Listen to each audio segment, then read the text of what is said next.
Test. Testing, 1, 2, 3. Testing, 1, 2, 3.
It looks like we got every platform live except for Steam.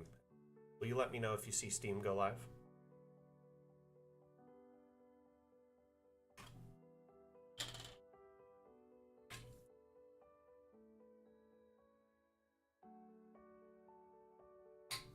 How are you doing today, Atlam?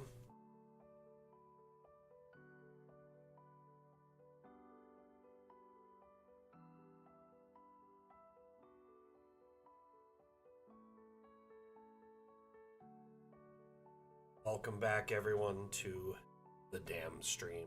Been a couple weeks since our last Damn stream, so hope you had a wonderful 2 weeks downtime in between. Of course, we had our regular streams of Mapmaker Monday, and of course the Damn Challenge and office hours during that time. Uh-oh. Oh my gosh, my screensaver. That's too funny. Team is live. Thank you, Digital Prophet. I appreciate that. Refresh. I do see it. Much appreciated.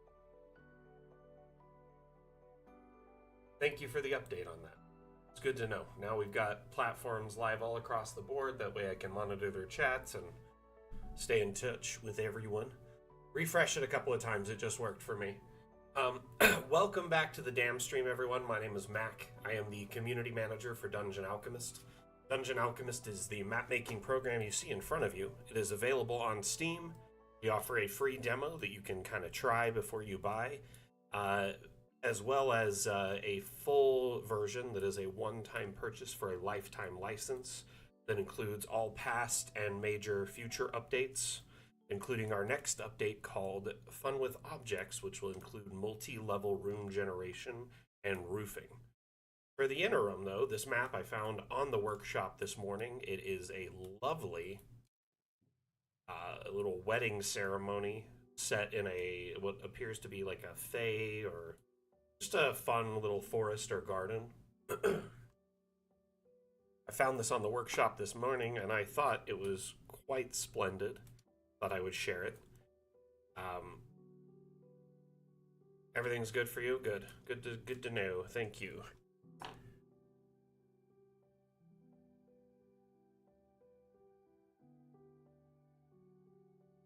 Oh my goodness. I did not sleep good last night because there was like a lot of noise. So there's a huge construction project from the city near my house. And then paired with that, the street near my home is like this big, long, straight street. And people love to drag race on it, like kids love to. And I get it, they're kids. Like, I was a kid once, I love to race with my friends and stuff, but it happens like it gets old sometimes. And I've tried to like soundproof a little bit, but it's whatever, you know? And some nights it gets a little old, but other nights it's quite entertaining. This is a lovely map, though. I like the staging of all the benches, a great selection of a kind of the driftwood bench, which kind of fits this forest setting. lovely little wedding ceremony if a couple of your players plan to get married. Um, Maybe they're already married IRL and they're going to get married in the game, or you're doing a ceremony so they can get a boost. The ceremony spell is actually quite impressive in that regard because people who get married to each other get an AC boost for like 7 days or something like that.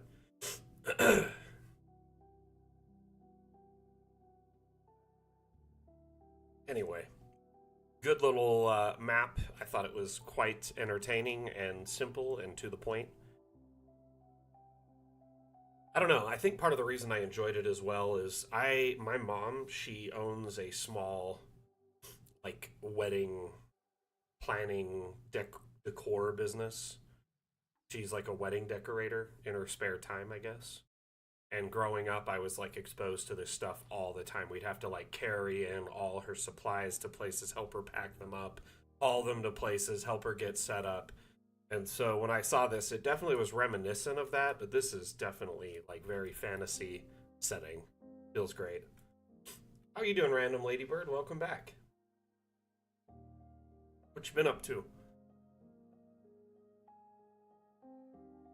Anyway, I just want to remind everyone throughout the stream, if you have any questions related to Dungeon Alchemist, the program you see here on the stream, if you have any questions at all, remember the stream is AMA format, which means ask me anything.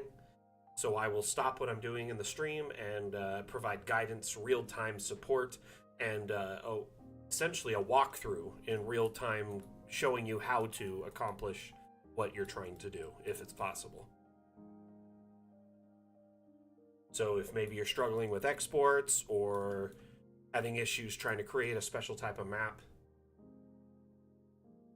then we could try and assist that way. Drawn from the margins. I'm not familiar with that system. What is that about? Tell me about it. Sounds interesting already. Look on the workshop and see if we can.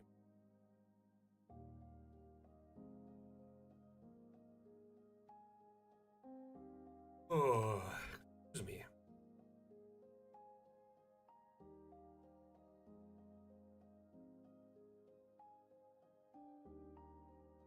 This looks cool. Check it out.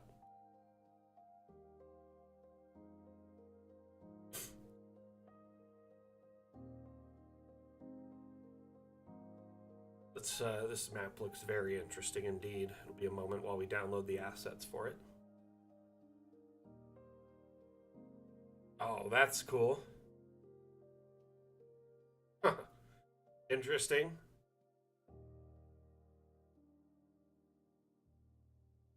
I've never heard of that, but that sounds fun. Oh, wow. That is... Oh my goodness. This is stunning.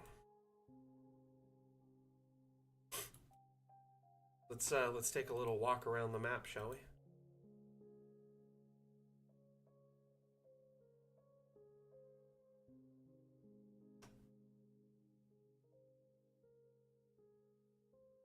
A storehouse here full of food and other things.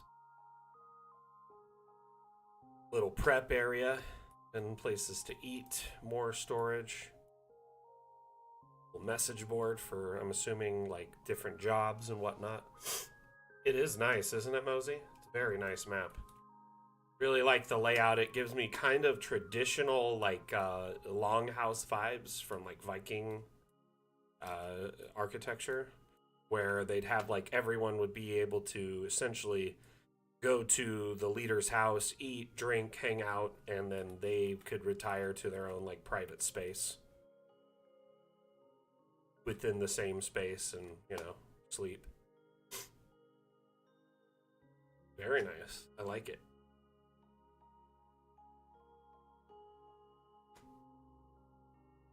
Fortunately, the door does not work because we don't have multi-level doors yet or freestanding doors, so this person did what they could with what they had. Found a door on the workshop. It's a great little fit. I love like the king's or like the leader's seat is like maybe wife and son or advisors or whatever. Yeah, the split level's nice. Let's take a look at it from the entry. Excuse me 1 second.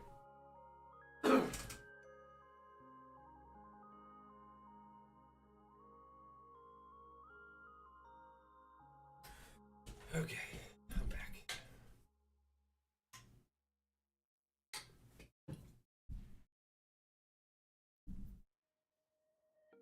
Is the mic coming through really clear? Been kind of making a point to get it up closer.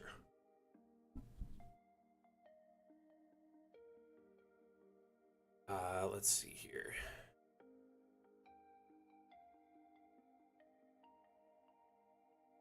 Okay, good. I just pulled the longest cat fur. He was sitting on my lap while I was setting up for stream, and he was like snuggling on me, so it's my own fault. I deserve it.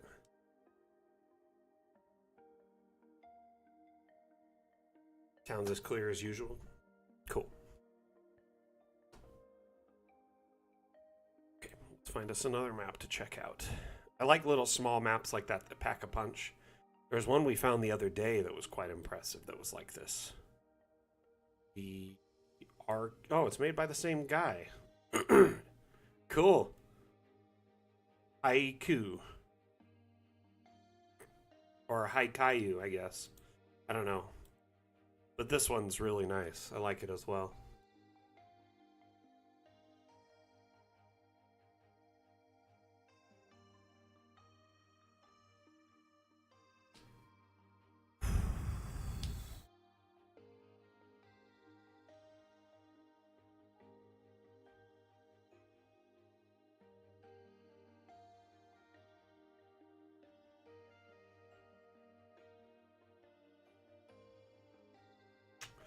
So I had found a copy of like a box set of a season of a show I'd really been wanting, thanks to a tip from a member in our community. I found it on eBay UK, and I was chatting with the seller to get more information about it because it's used, and I wanted to make sure it was in good shape. The listing didn't really clarify or have any pictures to the information that I was hoping for.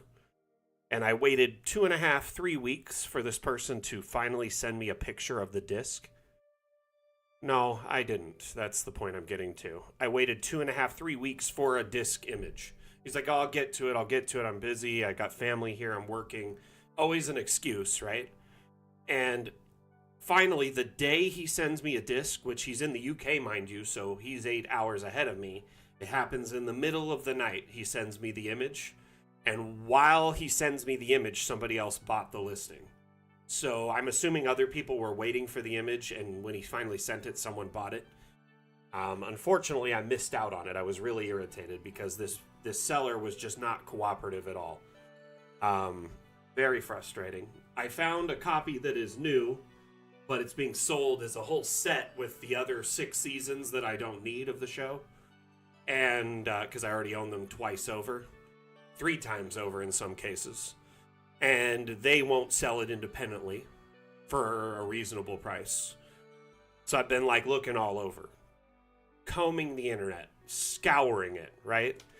I did not realize how much of the internet still existed because Google seems to kind of direct you to a handful of locations only. But if you get really creative with your searches or start using other search engines, you start finding things that it just reminds you of the internet from the 90s. There's sites like this that still exist and thrive in the cracks of the internet. So I already tried that, unfortunately. I've tried so many different companies that do thrifting or secondhand or used or whatever, trade-in. I've tried record stores, bookstores, all sorts of, secondhand options, including the mainstream ones like eBay and Mercari and whatever. It is a frustrating challenge to find this particular box set.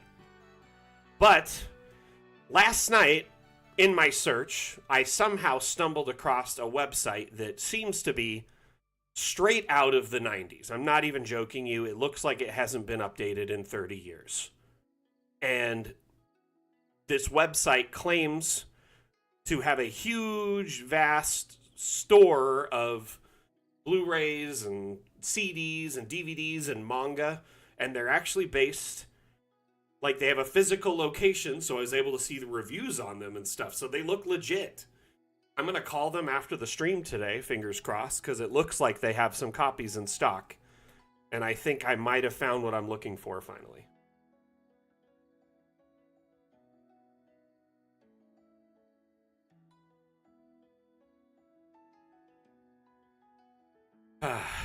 So, I'm looking for Season 7 Blu-ray of Venture Brothers. Season 7 DVD, very easy to get. Anyone can get a hold of it. Not hard at all. Season 7 Blu-ray, little bit tricky. Which is crazy because it only came out, 6 years ago.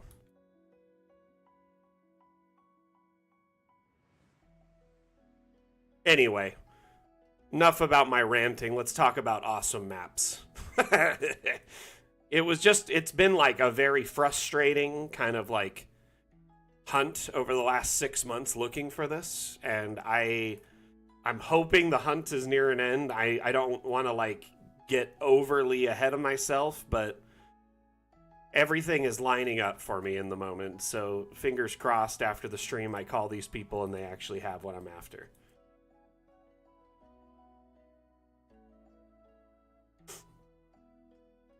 It is. I love how they used like a combination of rounded, walls on the outside and the inside.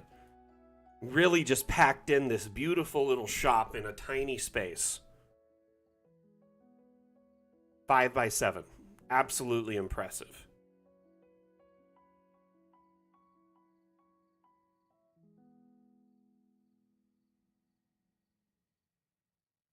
This is a lovely map.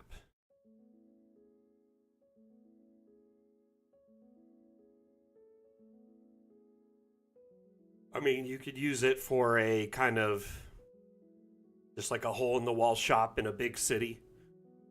Kind of like a little, just how like when they have shops crammed right next to each other on the street, like facing the area, it could be just one of those shops.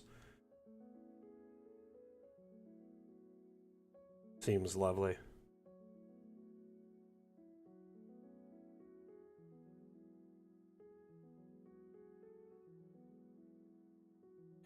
Right, Atlam.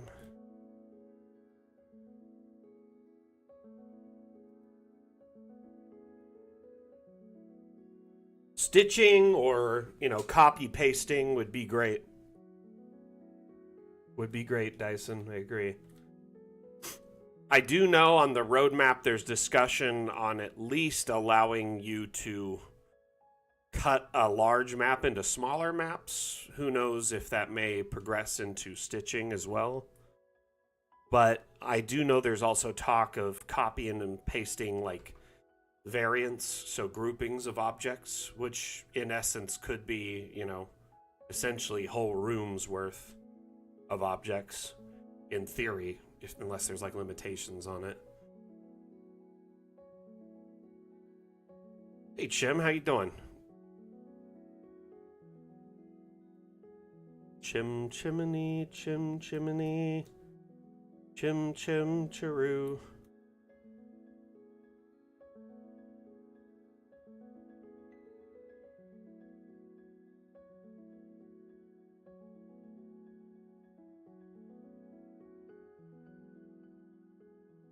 You can do it, Mosey. You can expand the map size, but, copying this from one map to another, you cannot. If you grab these corners here, these little chevrons, just drag the map out. It expands in size. Or if you build past that point, it'll also expand, so either or. Either or will expand the map. The only restriction on that you cannot expand is if you're in these printed sets. They have fixed sizes. They cannot be expanded past their, set size. Yeah, no worries. I'm glad to help. Honestly, it's kind of an often overlooked feature because it's not in the tutorial and it's not like highlighted unless you get down to it. But you can also retract the map doing the same thing. So expand or contract.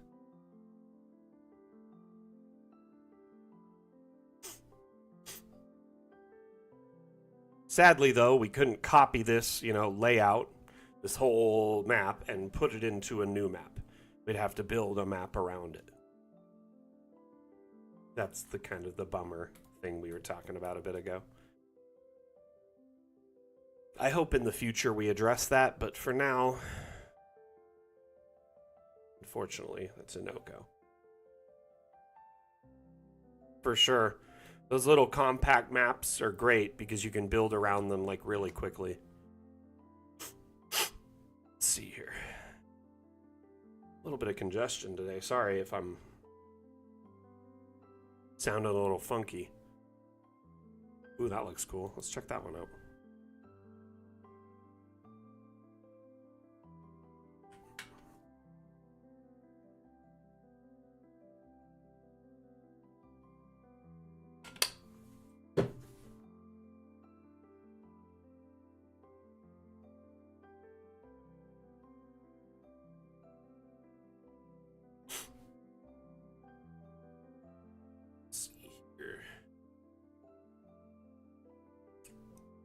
I'm kind of impressed right now. We have more viewers on Steam than we have on Twitch. Go Steam. Y'all are... Wait, did that not open?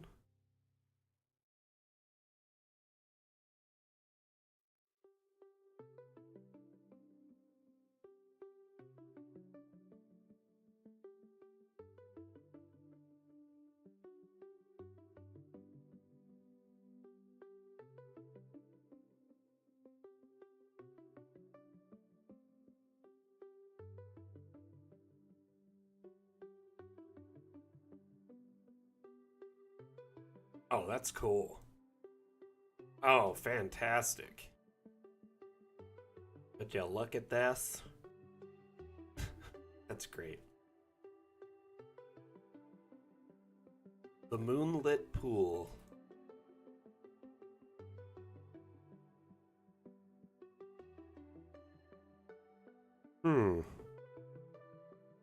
It looks like some sort of altar, religious site, temple where people are intended to pay alms or donations. Yeah, it's beautiful, right?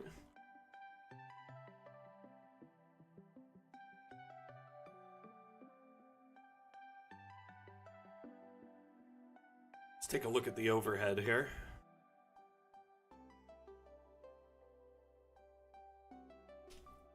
It's a lovely layout.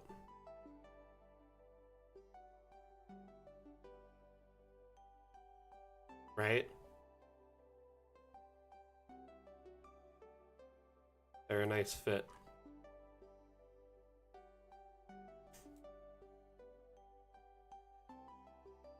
What do we got in the chest? What's in the box? A bunch of loot. Just a bunch of dosh. Don't worry about it.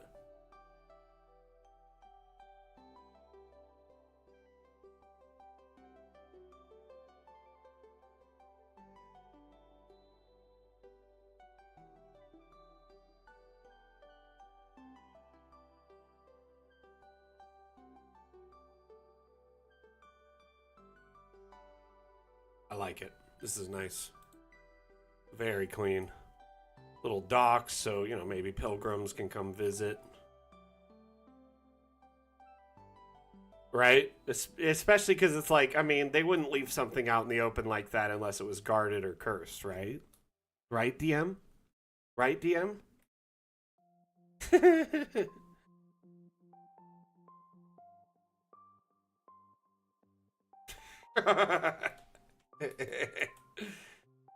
Too funny. Yeah, it's nice. And they use different paints to make it feel deeper too. It's like a darker kind of a stone instead of just the like mud near the shore.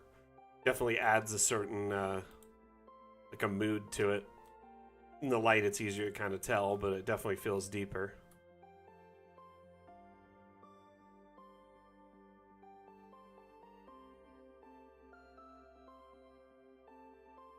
Very nice. Very cool.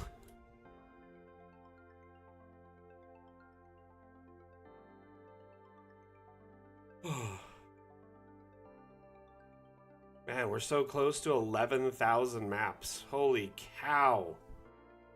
Oh my goodness. That's impressive.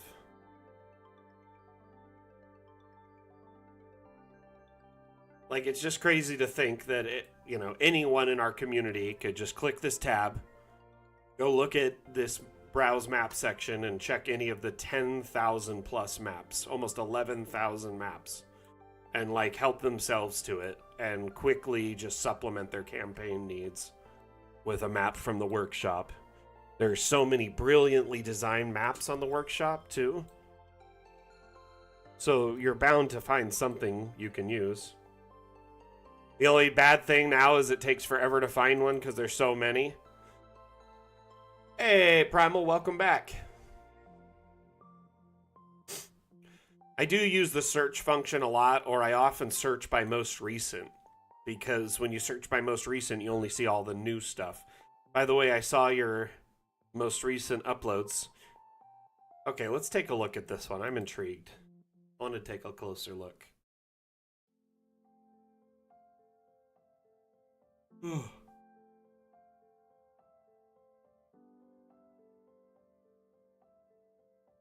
You did this all with the room draw tool?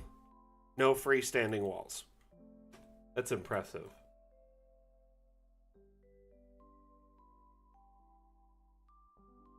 That's really cool too. How you deleted these sections and then just made them into like pockets of water. Liquid.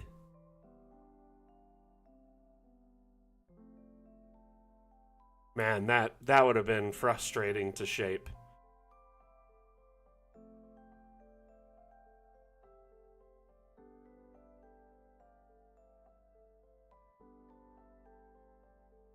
Sorry. Yeah, kind of reminds me of Sorry a little bit.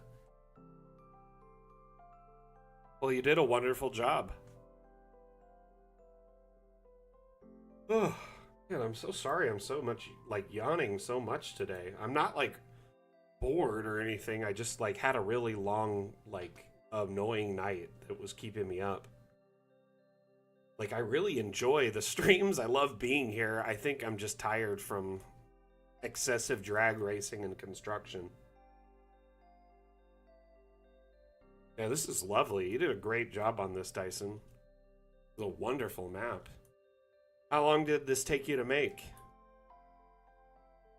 Also, how do you get into the sections in the center? There's no doors.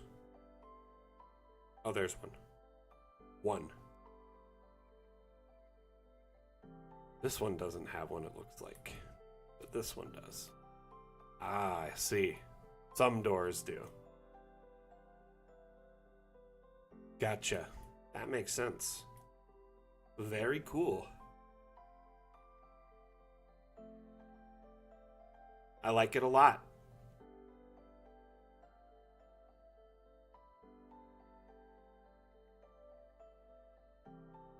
Like I said, this looks like it was quite intense to get right. Impressive, to say the least. Very good. I'm assuming at one point you had a circular room in the center and then you removed some of the walls or something? Right? This looks like it was very difficult to sculpt out with the room draw tool.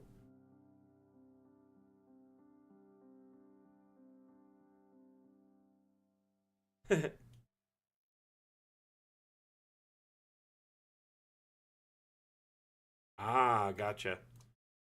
Interesting. I suppose your players could compete against each other for, like, some items.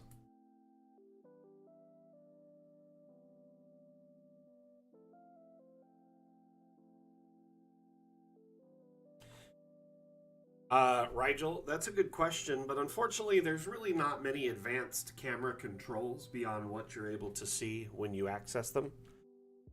At this time, you know, they're kind of limited to what's available.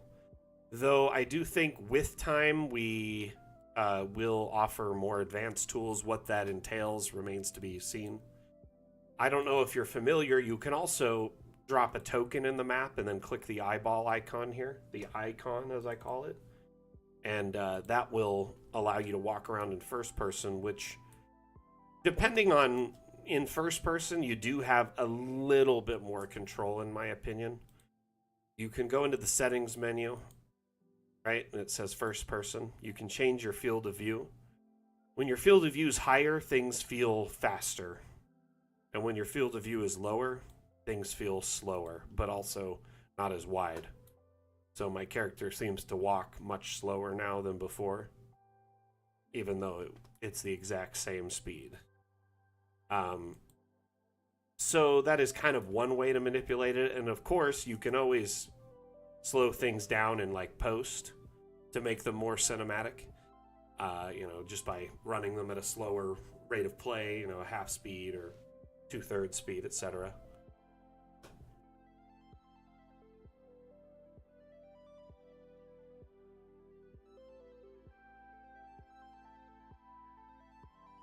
But when you're in the higher, like FPS, or the higher field of view, it just feels, it's a bigger fisheye, but it also just feels like you're moving faster. So if you lower that, it's a little bit less speed as well. The opposite end. Sorry, I don't have a better answer for you, Rigel. One thing I do want to point out is, at the end of the day, we still are very much in early access, and a lot of features are still being fleshed out and developed and fine-tuned. Things like the cameras, they were added, and then we plan to fine-tune and improve them with time. I've been a big advocate behind the scenes for advanced settings for the cinematic and first-person cameras, like hiding the UI so you can use an external recording system or software or tools, etc., but still have the free range of these cameras. I've also been pushing for, advanced bitrate, FPS, resolutions, etc., because I want people to be able to choose them at the quality they want, especially if they have a computer that can handle it. It should be up to you, the creator's choice, not be locked down, So, sorry, there isn't much more I can give you at this time.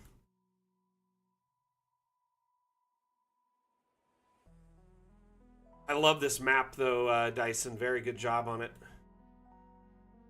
I'm still confused as all how you got the X shape. Very impressed. Good job. Great work on that. Let's find us another map. Or maybe we should look at a 3D model. I haven't looked at any yet.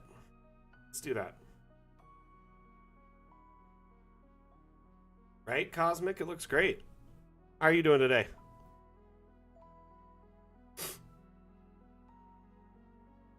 Sack uploaded a bunch of different cloth and blocks that are kind of like Minecraft blocks. They am great. Thank you for asking.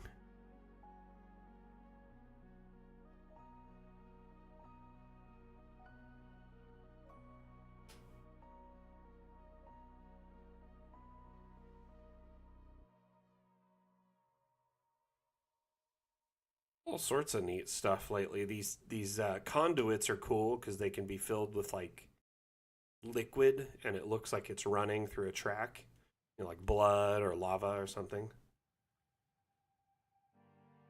Let's take a look at this tavern. Ooh, no, stop. That is big. That was 82 megabytes. See, those are the kind of assets you got to watch out for, because you're bound to download one that is not that well optimized, and when you do that, that one asset can put a big drag on your overall performance of Dungeon Alchemist.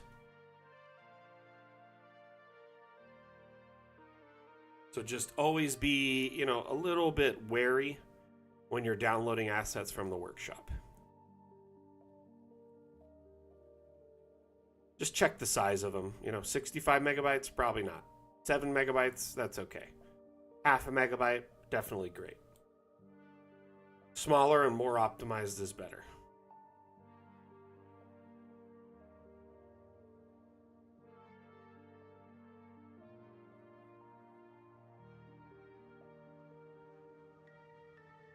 Oh. Jeez. Okay. Yeah, those are going to have to be removed. Stuff like this, y'all should be very careful about uploading stuff that is copyrighted and trademarked material, because it's only a matter of time before our team or Steam or someone reports it. It could get you in trouble. When you don't own the rights to an asset, it's best to not upload it somewhere else.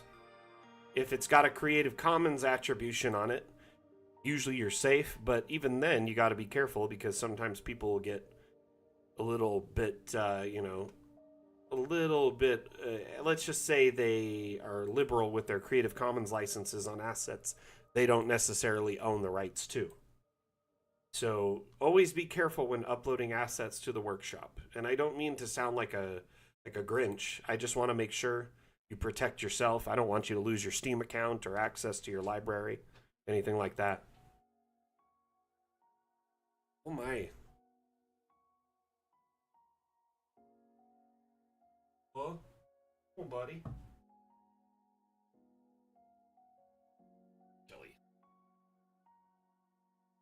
Oh, good boy. Who the good boy?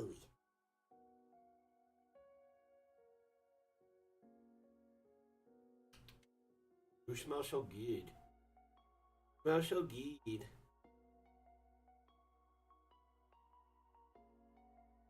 Just had a bath. A little shivery. Better? Good boy?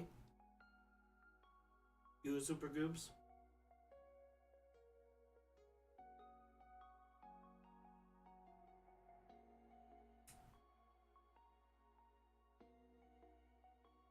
This is Seymour, for anyone who's new. He's my puppy. He likes to drop by the street. Particularly after his bath, he likes to...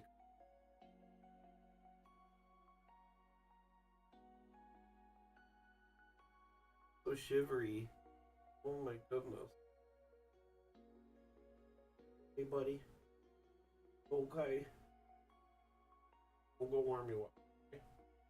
I'm gonna go warm you up. Okay. See you in a bit.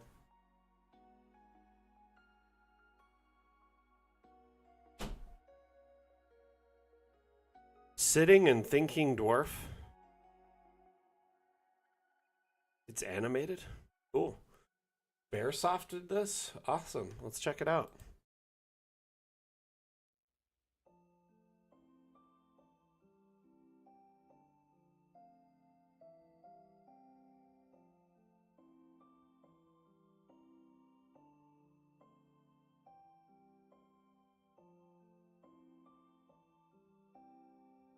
Not bad, actually. Simple, but to the point.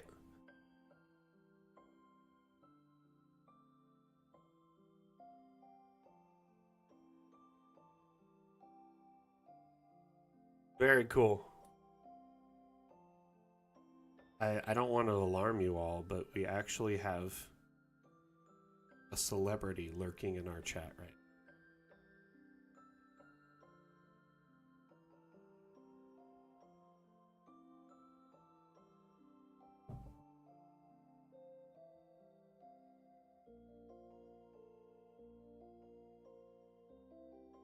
I see you, Aiko.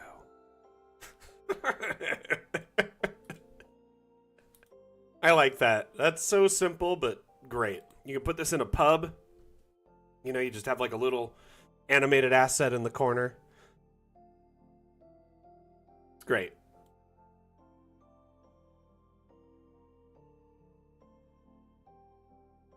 Let's take a look and see if we can. So, yeah, I can see you. I have a bot that shows me everyone who's watching right now on Twitch. So, like, I look over and read it, and I see the viewer count, and I read the names on occasion.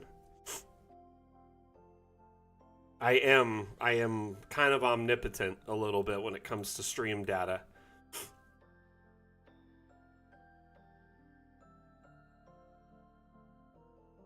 Ooh, let's take a look at this Elixir Emporium. This looks great.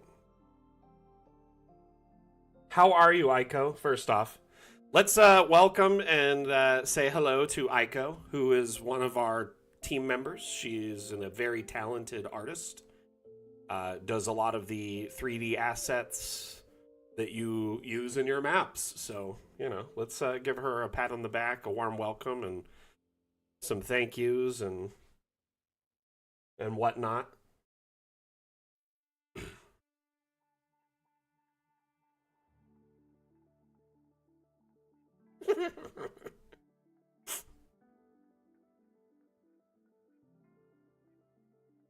My wife just sent me a picture of my dog just wrapped up in his favorite blanket, which is like a tortilla. So I have this blanket that just looks like a tortilla. It was pretty cool purchase, I'm not gonna lie. Just a big round tortilla blanket, okay? No questions about that. She'll be had. Anyway, he likes being wrapped up in it. Aiko, I am wonderful. And I am so excited of all the behind the scenes stuff I've been seeing of the update. So there's several blankets like that. Get his little tongue. It's just sticking out. Anyway, there's one that's like a donut, and there's one that looks like pizza, right? And we got all three of them, and they were like Christmas gifts to each other last year. Yep. He's a furrito, as we call him sometimes. Hey, Artful Darkness, thank you for dropping by the stream. How are you today?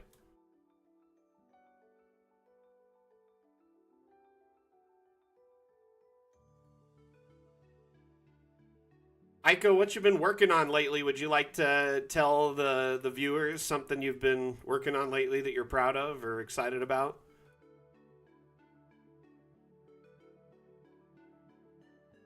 Goodness, I love me a good potion shop, and this is great. Like, you need a few good potion shops, especially if you have a big city. Like, there'd probably be competing, alchemists, potioneers, trying to, get business from all the Anyway, I like it. I think this is great. And there's a lot of decor in here.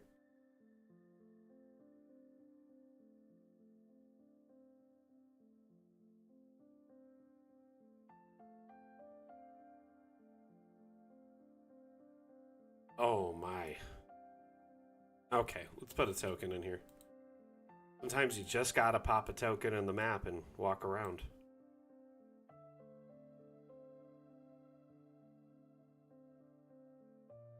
They've got potions in every variety. Start sounding a little bit like the Mad Hatter. Ooh. Very nice asset this week.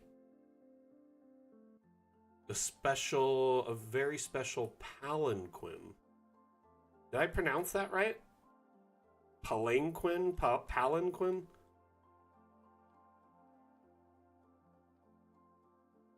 We've got potions that'll make you grow, potions that'll make you slow, potions that'll make you fly, and potions that do that other thing.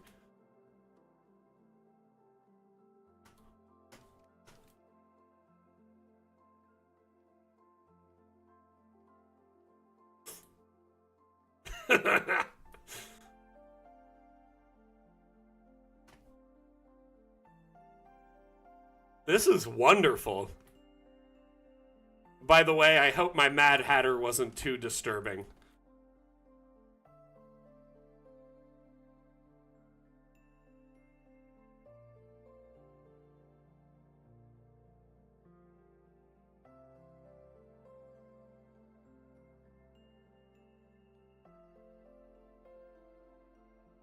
I do think people running a potion shop in your campaign, they either need to be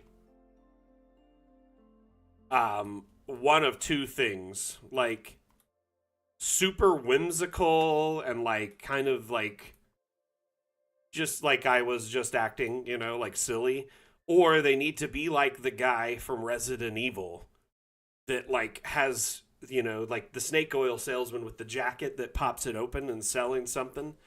What are you buying? Hey there, traveler.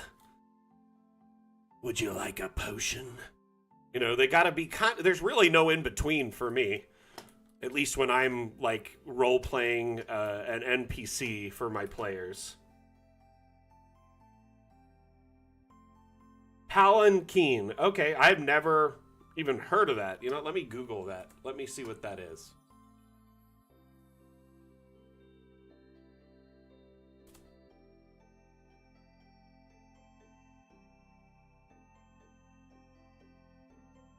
Oh, so it's like, so it's essentially one of those things where like someone really rich and famous would sit inside and they get carried on like the backs of their, you know, servants or whatever, and it has like the posts and they sit inside. It's like a carriage without wheels, essentially.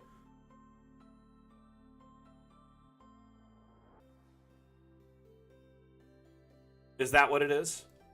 Correct. Honestly, I did not know they were called that. So here, let's listen to the name. See if it... Palanquin. Okay, got it. I learned thanks to Google and thanks to our friend Aiko. Learn something new every day.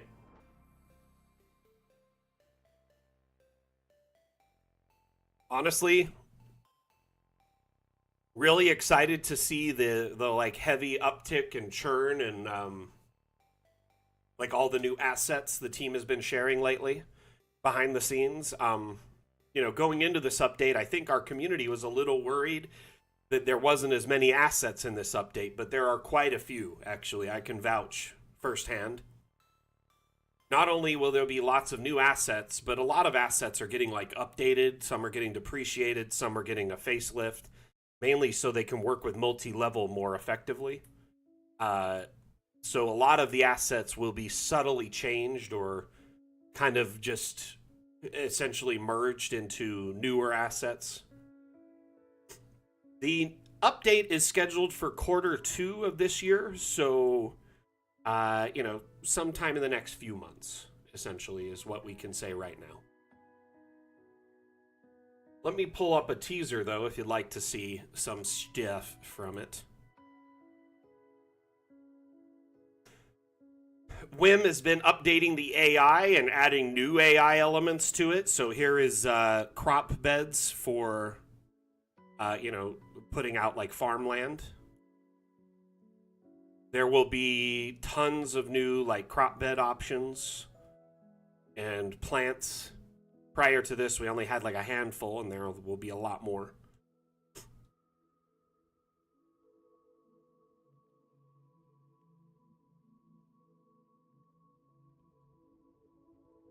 Let's see here. This is my favorite clip out of some of the stuff in the next update. By the way, I finally got access back into the dev build. I've been without access for the last like 15, 20 days. And Quentin fixed it up for me, got me all situated. I've been playing with it again the last couple of days, just kind of getting familiar with all the new stuff they've added, trying to understand multi-level. So hopefully teasers and clips very soon. I know I said that before, but literally the day after I said that, my build broke, so I couldn't do anything. Anyway, I'm very excited to start sharing some you know, stuff from the upcoming build with y'all. If you look carefully in this, though, you can see a lot of things all at once that are part of the next update. Obviously multi-level, so we have a basement tavern here with balcony, staircase, outside entry. This is a new rune type called Wonky, which is essentially, you know, kind of like a goblin kobold type build, or maybe stuff made out of like reclaimed wood, just made out of whatever you can find. As you can see in this back area here, there's a lot of like little, I don't know, stamps, decals is what we call them internally. There's like notches on the wood there, like counting the little tally marks. You have an explosion, pock mark, water. There's some footprints. excuse me, down here you see what looks like a paper dropped on the ground, and then there is a scratch mark on the lower area as well. Oops.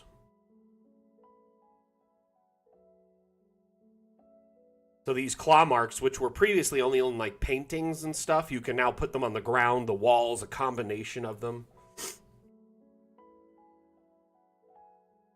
I mean, Dyson, right now, if you needed water, you could always use like an abstract and do like a puddle or something like that. But I understand your needs and what you're looking for sure. Like, you want something a little bit more versatile than that matches, you know, the overall feel of DA better. Doesn't it look awesome, Snowman?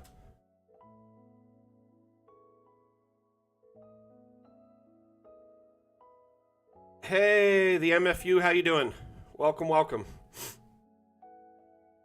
One of my favorite features in the next update that I'm very excited about is this one. It's the custom object brush. So I'm sure many of you have used the object brush where you can paint from the assortment of kind of pre-configured objects we have available. But the problem is it's limited to the palette of objects we've configured to this. And many of you have asked for a custom object brush where you can just make anything into an object brush. And that's what this is right here. So you can select an object, any object, whether it's a stock object or an object from the workshop, and then select it and then turn it into a brush, at which point you can paint it using the custom settings here.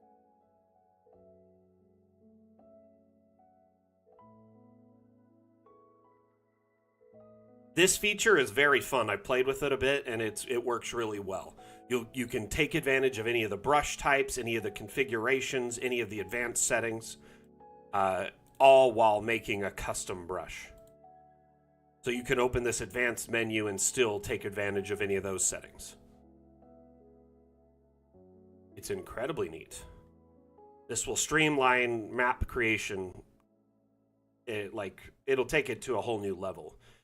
Because up to this point, placing objects that weren't available by brush, you had to place them by hand or hold shift to duplicate them rapidly. And this will speed that up tremendously. Stormy, I'm wonderful. How are you? Welcome back. Welcome back, welcome back.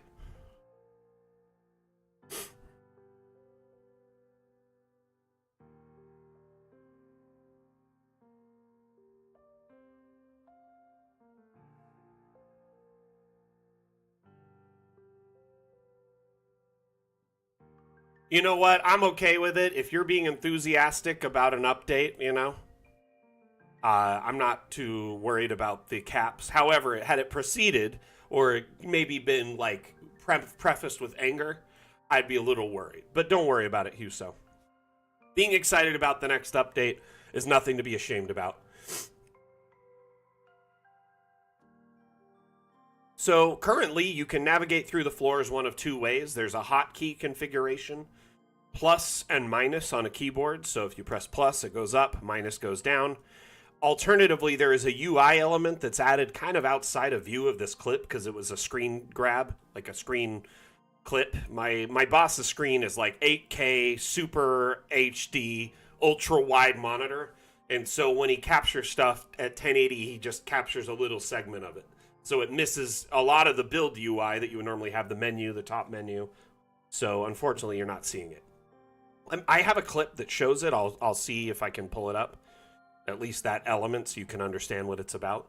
Another thing in this clip to take note of is these globes, these little orbs, these floating lights. These are a new type of light called abstract lighting. Stormy, I've seen that in a show before. It was South Park. It didn't go well for Cartman. He ended up being like turned into essentially like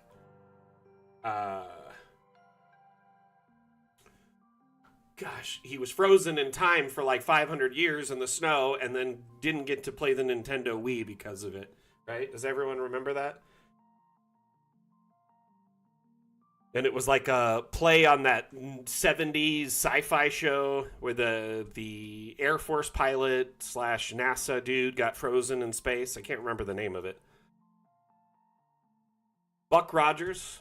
Does anyone remember Buck Rogers?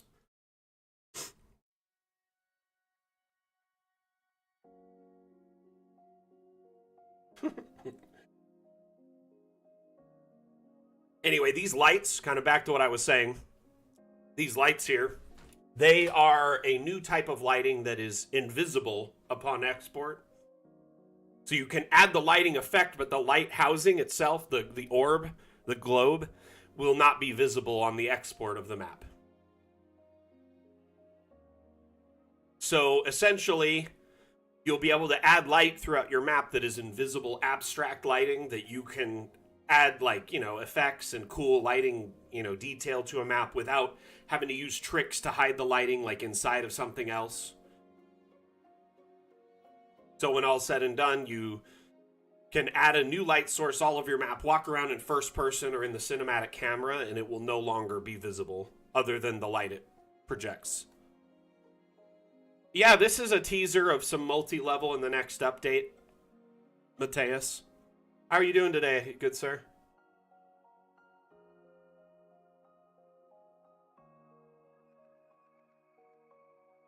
I got a 49-inch monitor as well.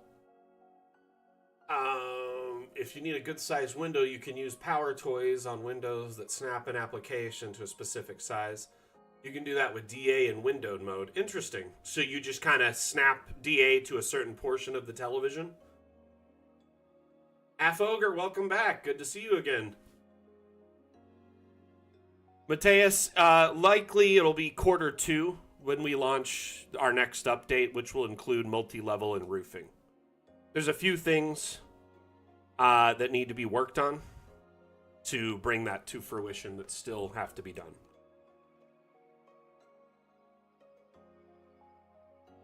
Show you a couple teasers, though.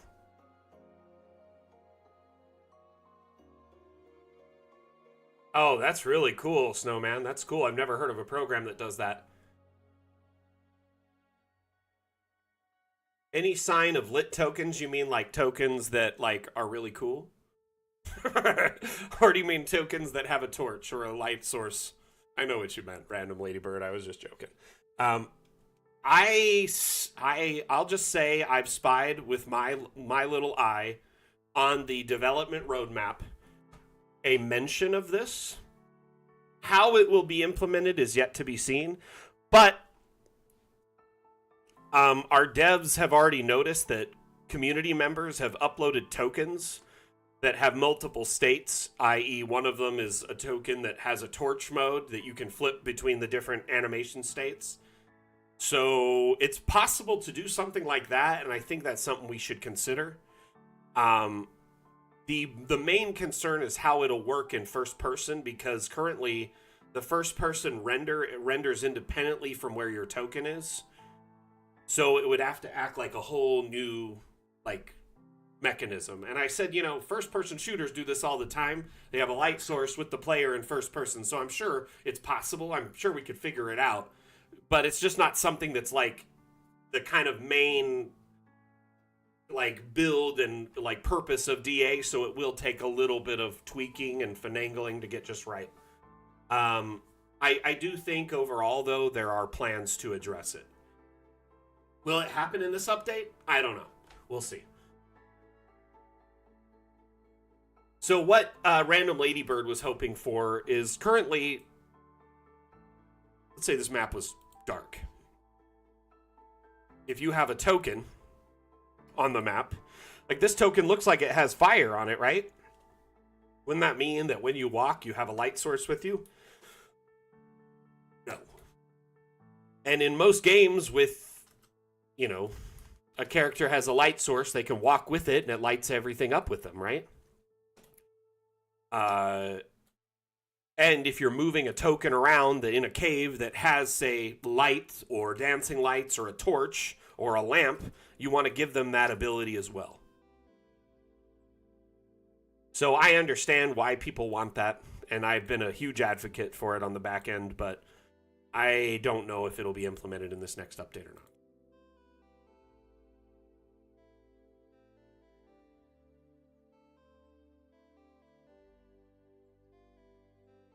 You have to rebuild leg strength. I mean, if you lived in the US, it would probably financially ruin you to be in a medically induced coma for a set amount of time. But, I mean, otherwise, yeah, I'm sure, depending on the country, it's probably not a big deal. This map is special. It's really beautiful. I'm glad that someone put this effort into it. Oh, so, you're probably fine. If I told the doctor I needed to be in a medically induced coma for a week, it would financially ruin me.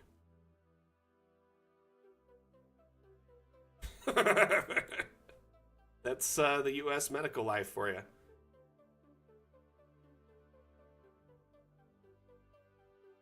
Or several months in this case,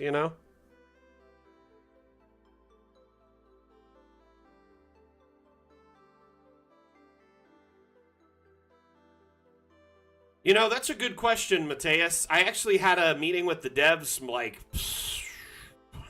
I don't know, 2-3 weeks ago. And I brought this up because back in the day, there was questions asked if we would get transparent or PNG exports or WebP, right? And they claimed that would be something they would add with time. And I think when they went to investigate it, they only investigated PNG. PNG has lossless formats, and PNG, if you do say 100 by 100 map with tons of lighting and all sorts of stuff going on it, it would be a massive file, right? So big that most VTTs wouldn't even be able to load it. So they kind of just dropped it and didn't look into it more. I've been trying to ask them to look into it again with WebP, because WebP is a really compact, fine-tuned format that essentially mimics PNG in that it can have transparent backgrounds, but it's optimized for web viewing. So a lot of websites are starting to switch to WebP because it loads much quicker, because it's the same quality but a fraction of the size. That's what we should be aiming for, in my opinion, is an optimized file that would load on any,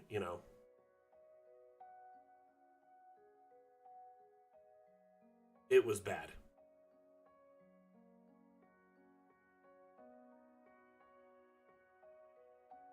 Anyway, I think ultimately that if we can try and get some sort of transparent background, it would be amazing, because it would help us towards, say, things like tile creation. A lot of people in our community want to make tiles of, say, a room that they've made or an animated object so they can bring it in a map and move it all over in their VTT. While it's possible to make tiles currently in the green screen biome, it's a little tricky. You have to, kind of get used to the overall layout, record something, remove the green backdrop in a video or photo editor, and then turn it into a tile. So it adds extra steps, and I think people just kind of want something that's one and done. You just export it and it works. So I understand the need for a transparent background or what people want it for. And I have been very much brigading and pushing for it on the back end. It's just, I think it's just waiting for the right time.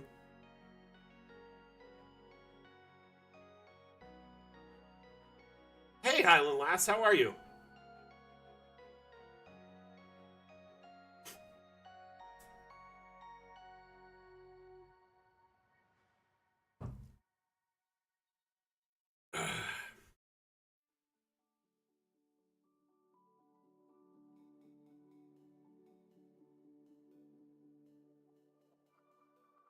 Wow. That is very cool.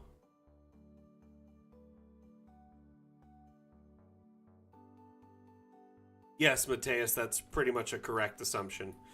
Each level will export as its own kind of separate file, like a JPEG with an accompanying, JSON or XML file, data file for your VTT of choice. So if you have a 5-story house, each level will export as its own individual scene. That's crazy, Half Ogre. I know kind of exactly how that feels. My wife was hospitalized for the better part of a year, and we had help through the state at the time, but because we didn't have private insurance or anything. And we did get assistance, but we're still very much paying out of pocket for a lot of it. It's the medical system in the United States is let's just say, very broken. It's a money-making system, not a medical system. The first priority should be health, not the last one.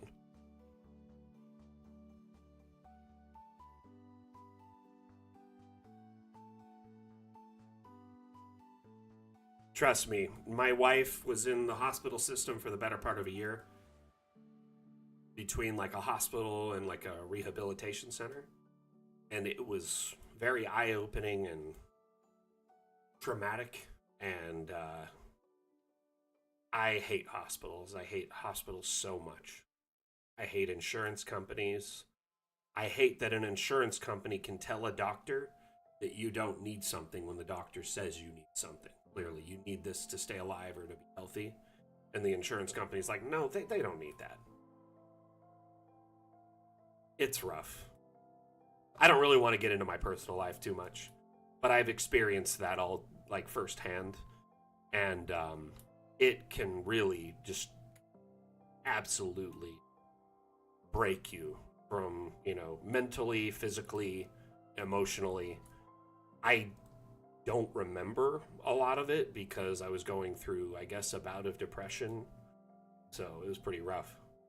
It was like 5 years ago. It was a while ago. My wife is much better now, much healthier. She's very good, she's doing well, and we manage her, her problems with doctor visits and medication and tests and stuff like that. But it's really just designed to take someone with like the perfect life with everything going well for them and extract every ounce of money and happiness you have. So just take that for what you will.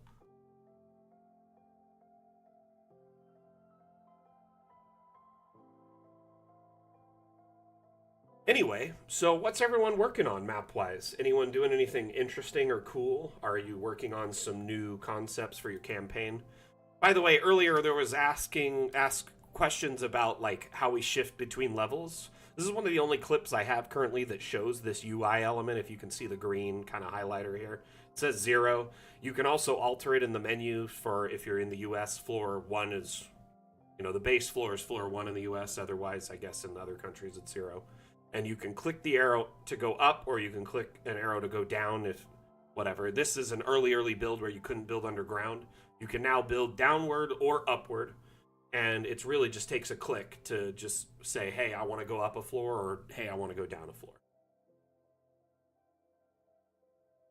This actually is a new feature in the next update called the Modular Object Tool. And it's getting kind of fine-tuned and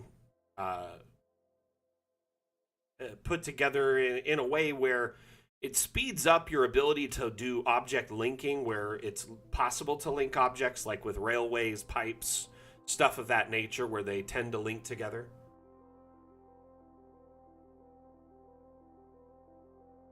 See, I don't know, like in the math I was taught growing up, 0 is nothing, right? So I can't have a floor be nothing. It doesn't make sense to me.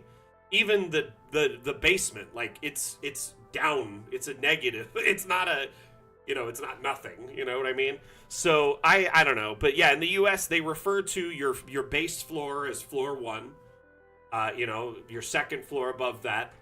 Not many homes in the US have third or fourth floors unless it's like an apartment building. But many do have basements depending on the state. Like in Nevada, not very common. But like in Utah, where I was from, basements are very common. Working on an underground crypt? That's very cool.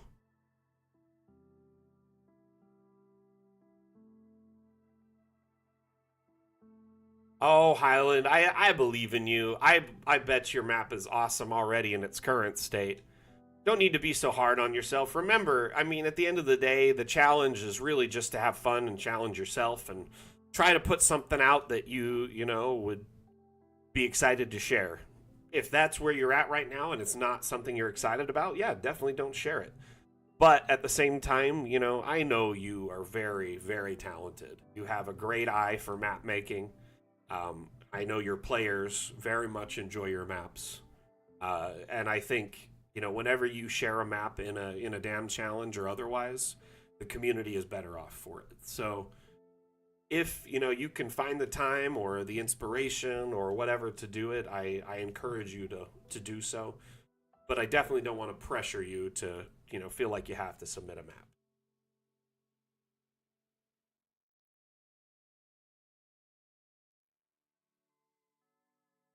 Isn't there a plugin that does that on Roll20 Icebreaker? I'm pretty sure there's a script that does a stair portal type thing for Roll20.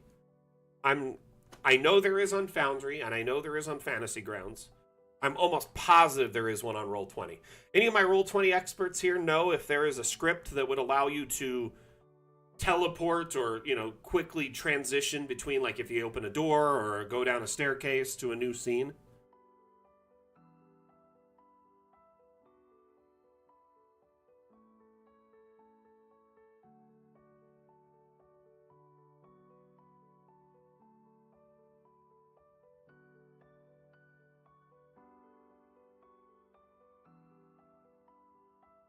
Working on an underground crypt?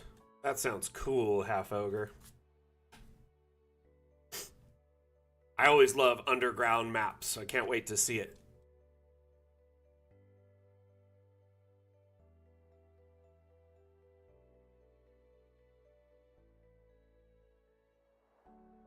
Yeah, I will be honest, we threw out the circular and, angled rooms, and the AI for it was just kind of a band-aid from our previous AI. It wasn't that great in those shapes. Wim has been overhauling the AI big time behind the scenes, both to accommodate to multi-level and accommodate to all the new objects and objects that were depreciated. So I do think this next update will have a big AI overhaul. But, I mean, at the end of the day, Highland Lass, you don't really depend too much on the AI, do you? A lot of times you'll generate a map and kind of fill in the blanks yourself, right?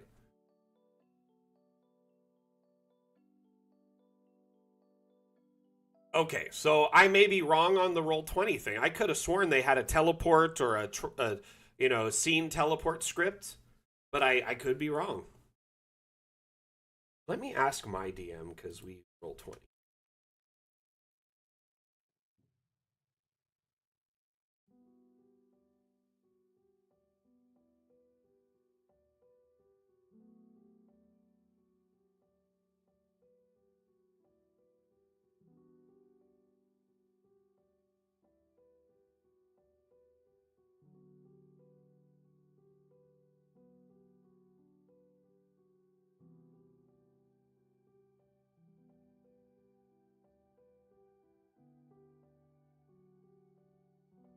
I'm going to ask my DM, see what he says. Because I know he does professional DMing like all week.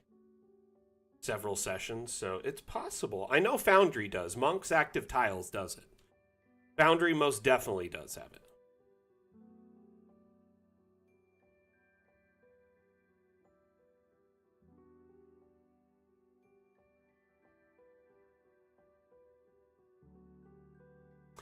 I do know that there's also been some concern with Roll20 lately because they just launched their new system, and it doesn't necessarily work with our maps.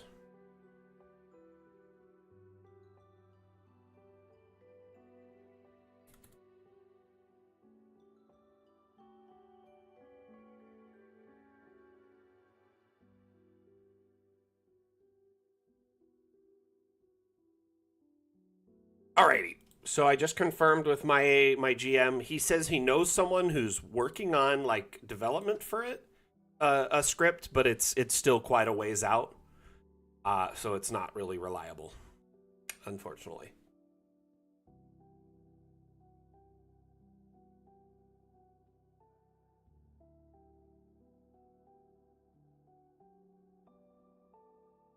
So they found a fairy ring or something, Primal?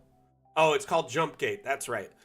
Jumpgate, I've had a few people come into our Discord as of late saying they can't get maps to load or the script, the Dungeon Alchemist script to load through the Jumpgate system.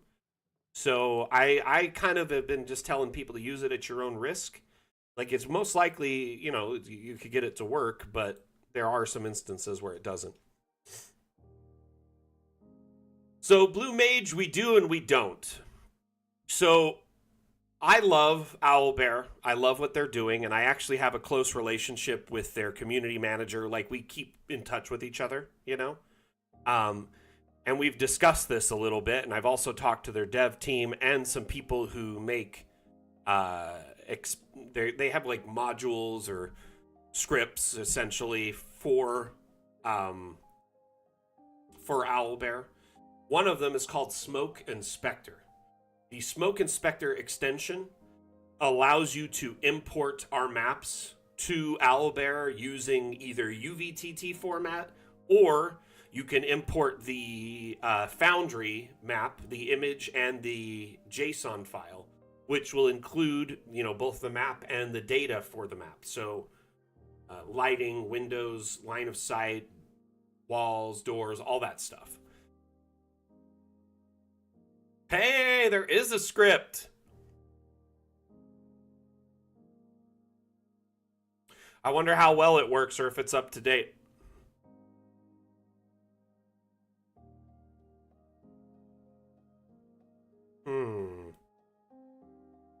Ooh. Take a look at this.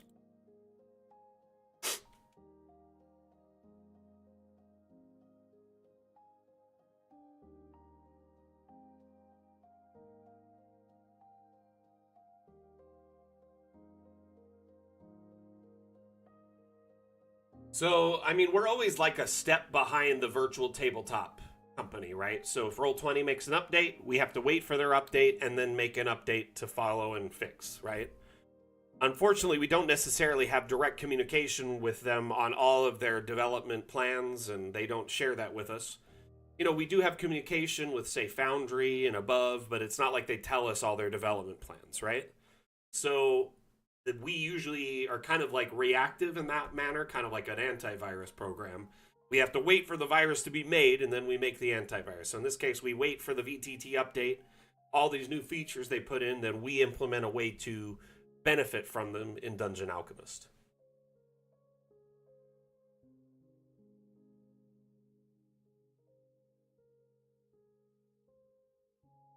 Oh, nice, random ladybird.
Okay, so we've got this new map here.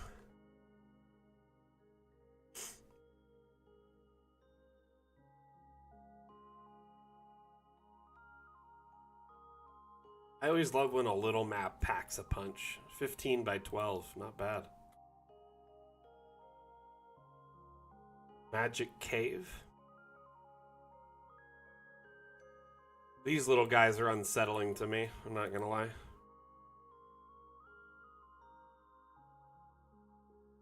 If that script works, let me know and I'll tell my DM about it.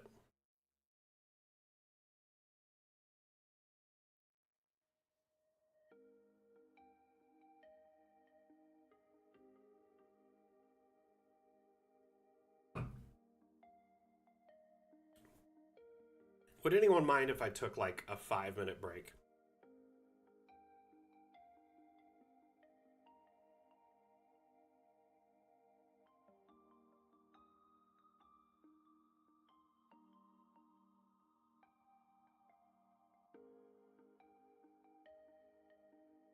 You would mind, Asmodeus? I know you would mind for reason, personal reason.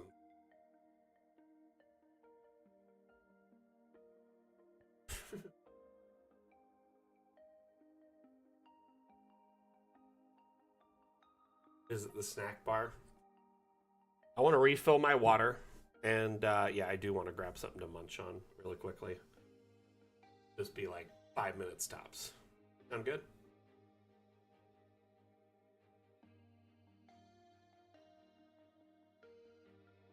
Cool. I'm gonna run a quick ad break, and then yeah. It's a Dungeon Alchemist themed ad, not like a third-party ad, which is awesome, right?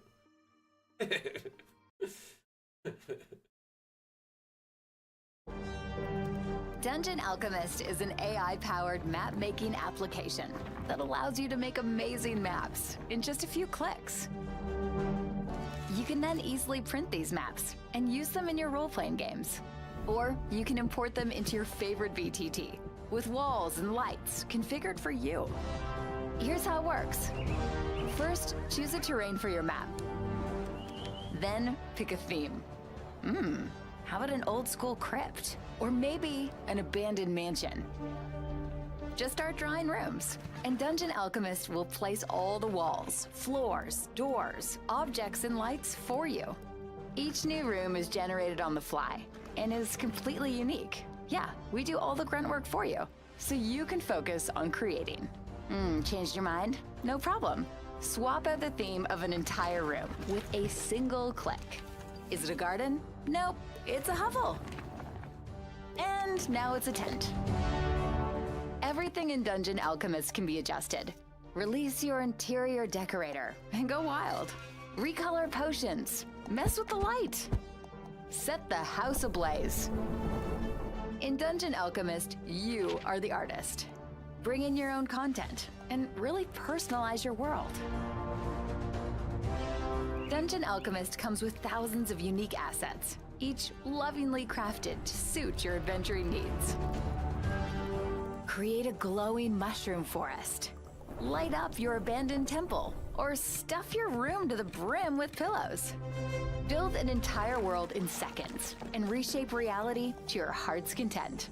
Once you're happy, bring your world to life and explore your map through your player's eyes.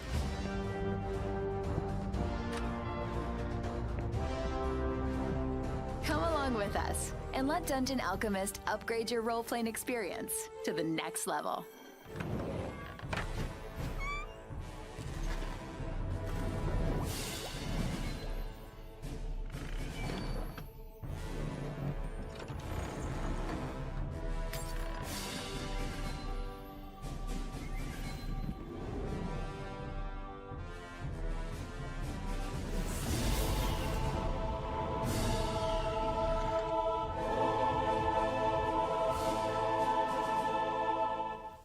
Dungeon Alchemist cannot be held responsible for any bodily harm, injury, loss of limb, or loved. I am back.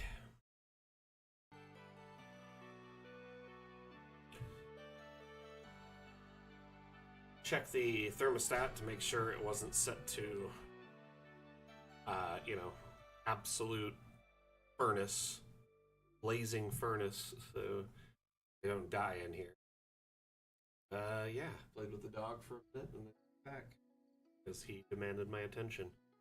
So here I am. Hope that ad was enjoyable.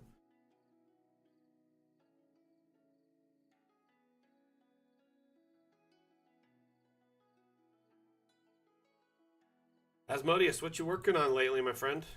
Doing any neat new assets that you plan to upload?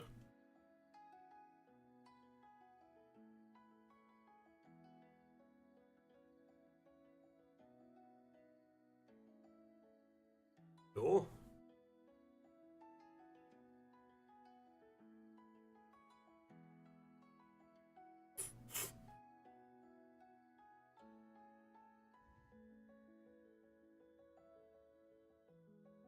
Nice, I appreciate you doing that, man. Those older videos, like I tried my best to string together something with it, and between the one missing and like I think it was just kind of us learning how to do the whole format the way we were doing it on Discord, it just didn't really pan out well.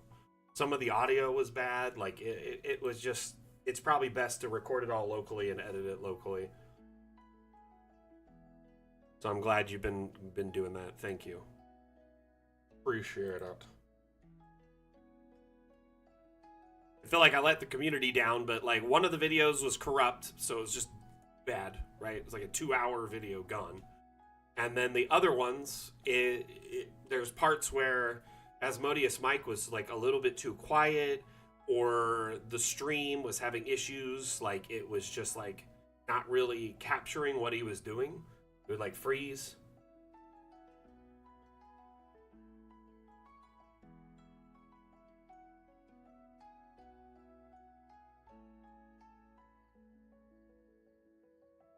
Rev, you're at the gym and you're watching Dungeon Alchemist? That's how you get your pump on?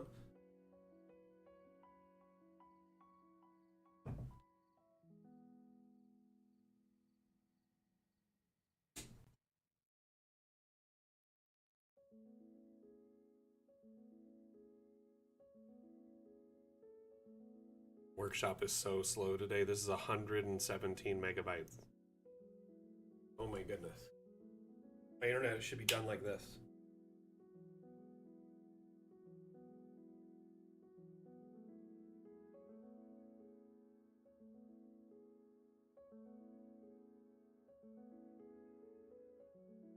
I'm sorry, Lex, what do you mean by that?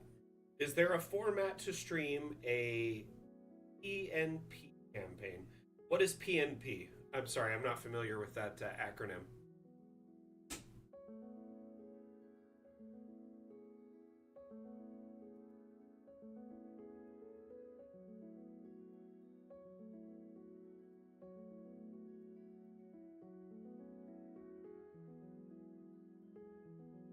Pen and paper.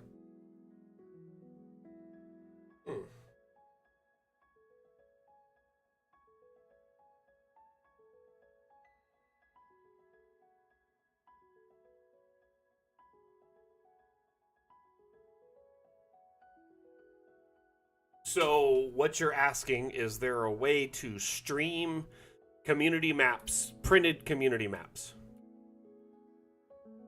Man, it's been so long since I played in person, I didn't even put the connection together. Oh, okay. So it's not in person. It's when people play on a forum or with email. So it's just like essentially all like coordinates and information and stuff like that in text.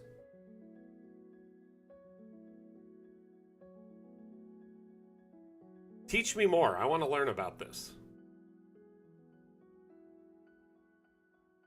It's like a campaign on your own time kind of situation. Hey, Ogre.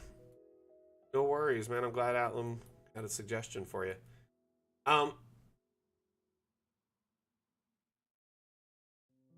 So, I guess, Lex, is there a format to stream? Like, I mean, are you asking where to stream or if it's okay? Because we're totally fine with you streaming your campaigns, you know, if there's Dungeon Alchemist related content. In fact, we support our creative community very, very much so. Both in like watching and supporting their streams and content, you know, retweeting, reposting, liking, sharing, etc. But on top of that, we allow creators to make profit off of Dungeon Alchemist related content. So essentially, you can make up to $100,000 a year without having to worry about any like commercial licensing or anything, using Dungeon Alchemist maps and whatnot in your streams and campaigns without any worry.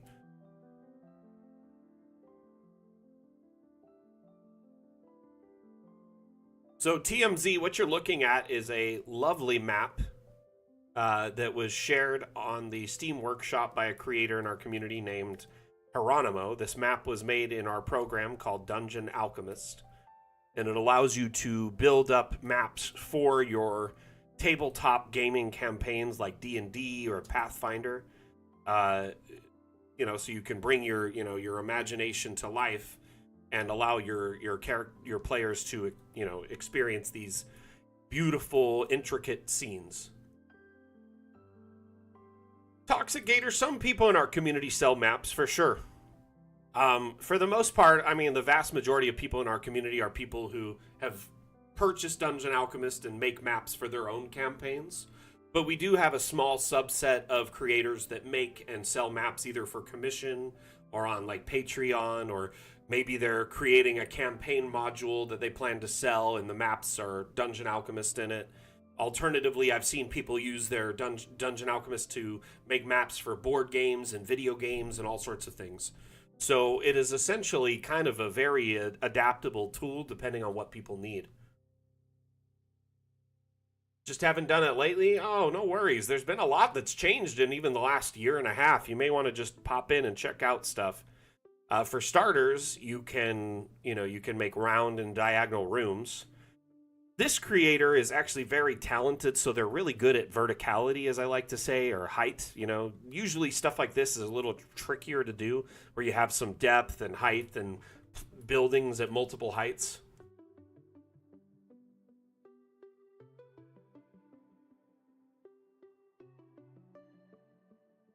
Hey, Waldo, how you doing? Yeah, TMZ, we have a demo on Steam if you want to try it out. It's called Dungeon Alchemist. It's not really a game, so much as it's a map-making tool and immersion utility. So you make maps for either your local tabletop games, or if you play online, you make maps and then export them to your online tool of choice. So usually people who play online play through what's called a virtual tabletop. So if you play D&D online, you usually play through like Foundry, Roll20, Fantasy Grounds. Our maps export directly to those tools. So essentially, you can build a map in our tool, export it to an online gaming tool, and then you have a very beautiful immersive map that's either animated or still, depending on your preference. Hey, no worries, TMZ, no worries. You were excited to learn. No worries at all.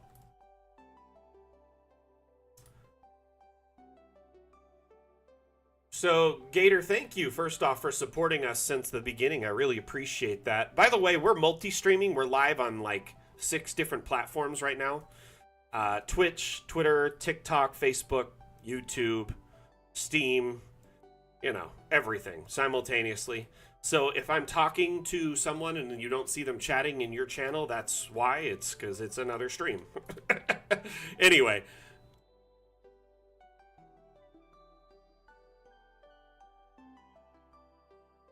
But by the way, these streams are designed to answer your questions related to Dungeon Alchemist. So if any of you have curiosities, concerns, feedback, let us know, and we're here for you. That's my job as the community manager. I love to answer your questions and make sure that you are, your feedback and suggestions and whatnot are heard by our dev team.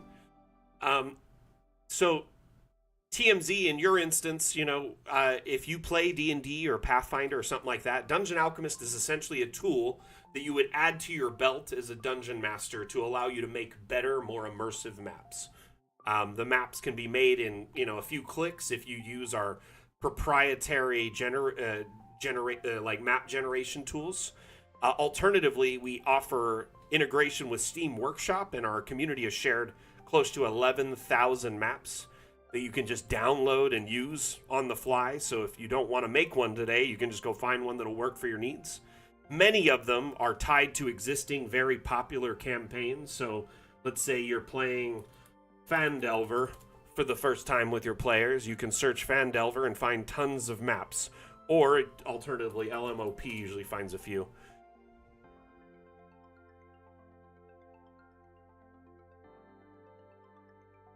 Waldo, you can and you can't. You got to be tricky. So when you're in a building and what would be considered a building, you have to tell the building to open up to the sky. So when you click on like a room like this here, like this, technically this space down in there, this cavity is a room. Right now it's saying that it has a roof. If I were to put a token in here, watch. It has a gray ceiling, right? But if I click on this this tab here, the edit room tab, click on the room, show the sky in that room. When I'm now in the token, you see what would be the sky. So I just exposed this whole area, this whole room to the outside, which it should be because it's technically outside. You can do this with any room, even if it doesn't have walls. This would probably be a little bit more prominent if it was nighttime, because the night sky is a lot better in my opinion. I wish we had like clouds and stuff in the day sky, but at least the night sky has like stars and a moon, and Skybox is a little bit more impressive.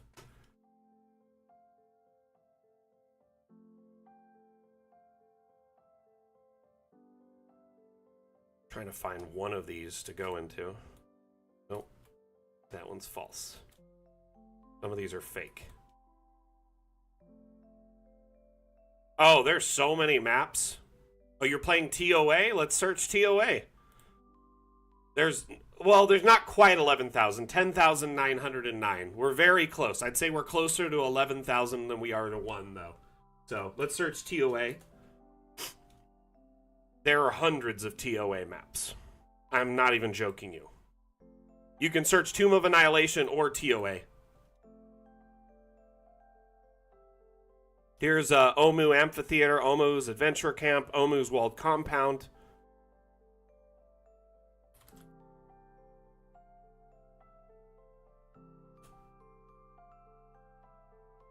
Camp Righteous, Firefinger, Camp Vengeance. Very, very critical plot points. And, I mean, you wouldn't even have to make the map. You just download it and you're good to go. Of course, you could use it as a foundation if you want to make adjustments, or use it as inspiration to make your own. That's the benefit of Dungeon Alchemist, is it's a huge time saver. Between our community sharing maps and also 3D models, you don't just share maps, but assets. There's 8,300 3D models that have been shared, so you can essentially make maps and build things far outside of our normal aesthetic, which is typically like fantasy, leading into some like steampunk and early western. But there's like sci-fi assets, cyberpunk assets, fully roofed buildings, you know, all sorts of expansive different objects and assets to give you more customization in your maps. TMZ, you should download our demo. It's free. It only gives you like a small slice of the pie, right? You can play with our forest biome and you can build a tavern, but it's free and you can see how it runs on your computer, kind of a test drive, if you will. And if you do like DA, remember, our license is a lifetime license for a single purchase. There's no monthly type stuff. There's no season passes or anything like that. You get all of our, past work and updates and all future updates until we leave early access, which we have 5 major updates until then. Our next update, Fun with Objects, will include multi-level. So you'll be able to generate structures that are multi-level with relative ease.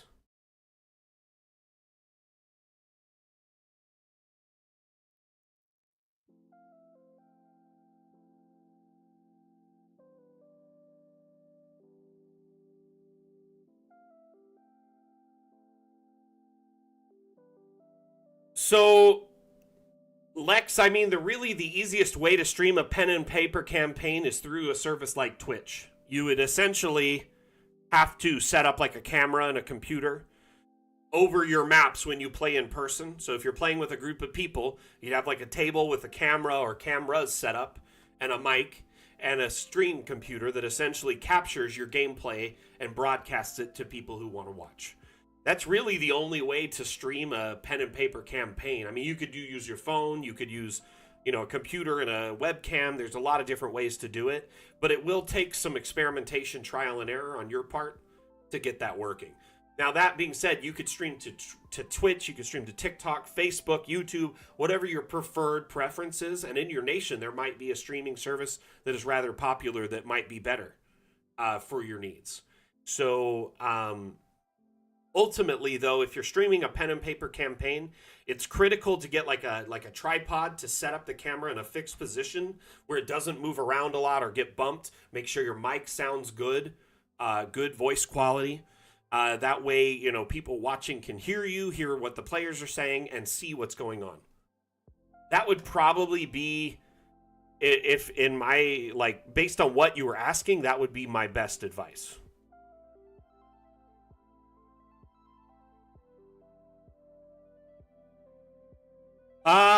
What in my opinion is the coolest advantages to using these kind of maps? Well, I will say, you know, TMZ, we have a lot of people in a lot of different communities watching right now, but if I let them speak to that, I'm sure one of the first things they would say is Dungeon Alchemist maps are beautiful, they look really good, they're very detailed and immersive, right?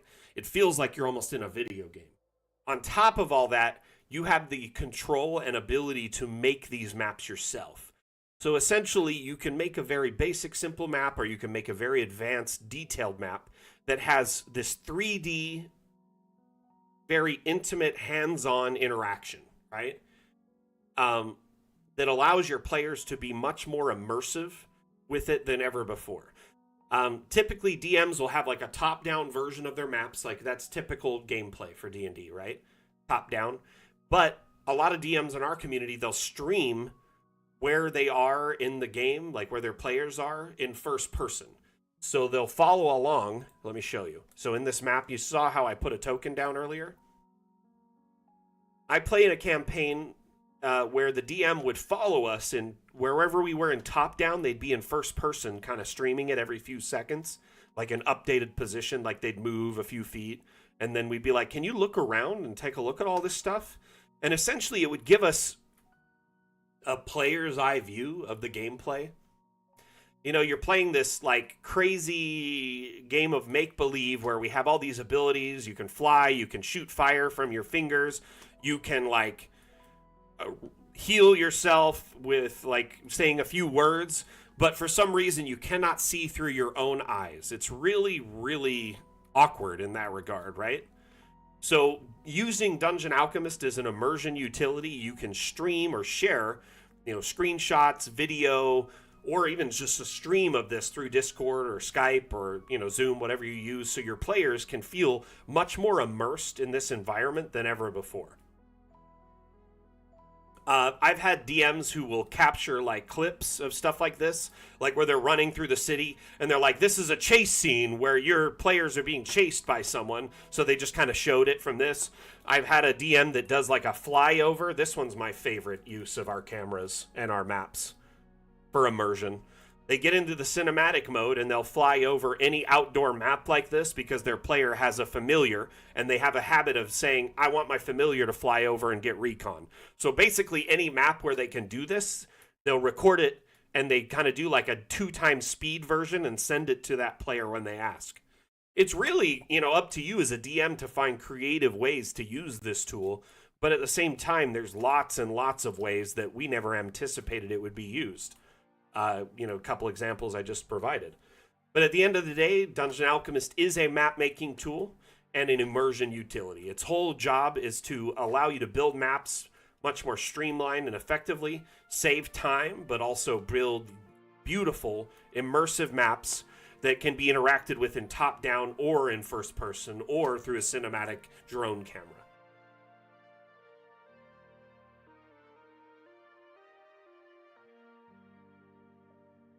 True. Atlam, one of our mods right now, he kind of is chiming in on another chat, TMZ, and he said that Dungeon Alchemist allows you to prepare for the unexpected. Like, I'm sure a lot of times you've prepared for your players and you've had all your session prep and you got your maps and what you're going to be doing, kind of like a bumper rail or railroad of what the session's going to be. And then the players inevitably say, hey, we want to go somewhere else. We want to do something. Oh, hey, remember this person we talked to 6 sessions ago? Can we get them to come help us with something?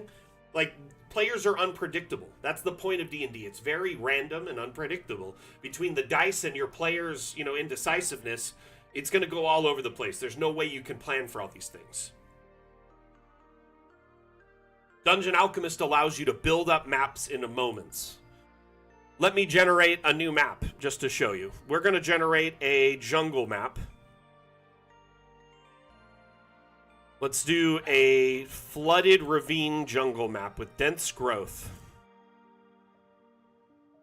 This one's only 20 by 20, but you get the idea. Just generated that. Took me about 5 seconds. Let's do a bigger one.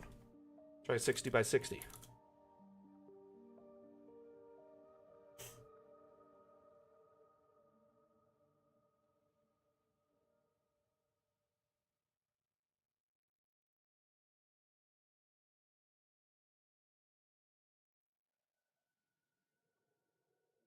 Okay, so I just generated a larger version of that same thing, but our proprietary, software generates maps for you like this, especially environmental maps in moments. Let's say I want to add an abandoned temple to it, right? We'll put one over here in the jungle. Let's make it somewhat round on one side, but then we'll give it a pointed structure on this side, like a diagonal bite, right? Just generated a temple deep in the jungle. Notice my AI settings. Weird. Why did it generate with nothing? There we go. Regenerated it. Might be because it's underground. We could also raise it up here so it generates above the ground or a little bit higher.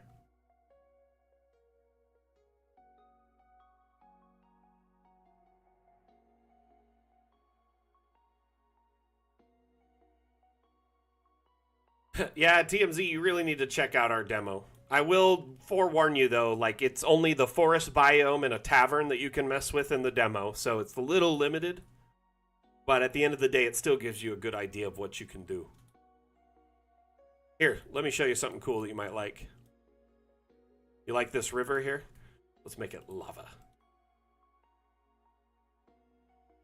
So now we have a lava river. Or we can make it all blood. Or just mud, or ice for some reason in the jungle. Why not?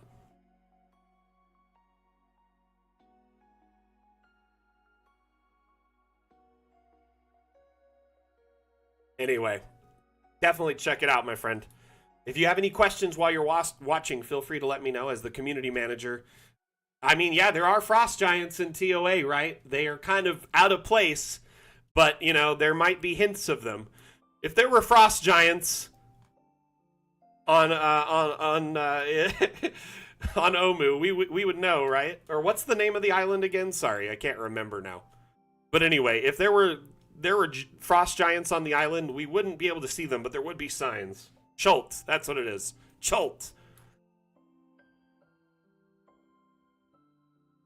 Aren't they looking for something like really critical as part of the story?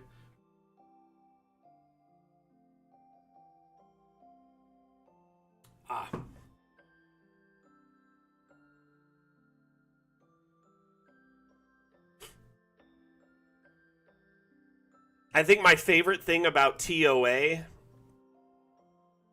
was that it was written by the same person who wrote Adventure Time.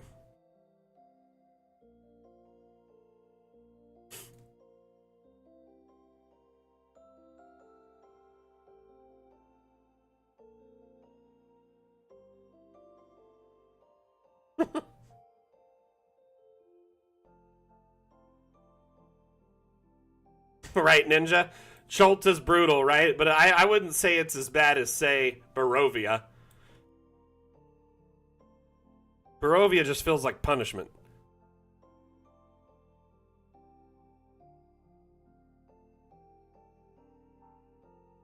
True. Yeah, TOA is pretty brutal where you're cursed, right? That aspect of it is brutal. Session 34 and no deaths? That's impressive. So we've got a DM over on Twitch telling us that they've had 34 sessions on Chult and no one's died yet. Wow. Wow. Wow. Wow.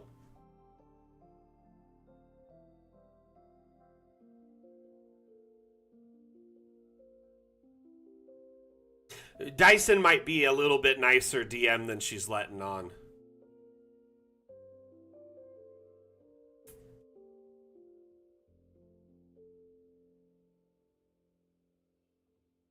72 sessions into Chult, only 3 deaths. That's impressive, actually.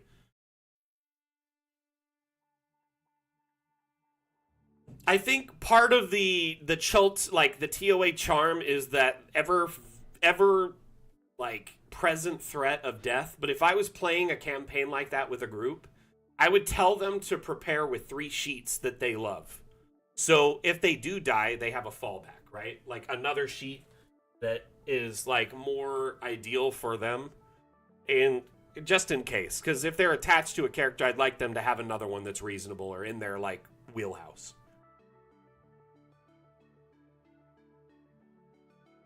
It's the hope that makes it worse. I think my school group is about to have a TPK in Strahd. Oops, they concentrated on the minions and started going after the druids performing a ritual at Yester Hill. Oh no! Anytime you see a ritual, you gotta stop that. Toot sweet. I've learned through many sessions, you gotta interrupt the ritual. Interrupt the concentration. ASAP, right?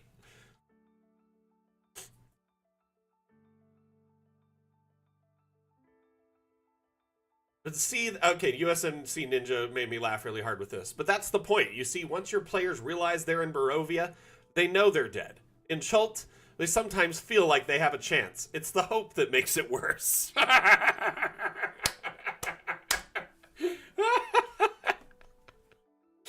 Oh my goodness. That is very real, though. Waterdeep's pretty rough, too. Are we talking Dragon Heist? Or which Waterdeep?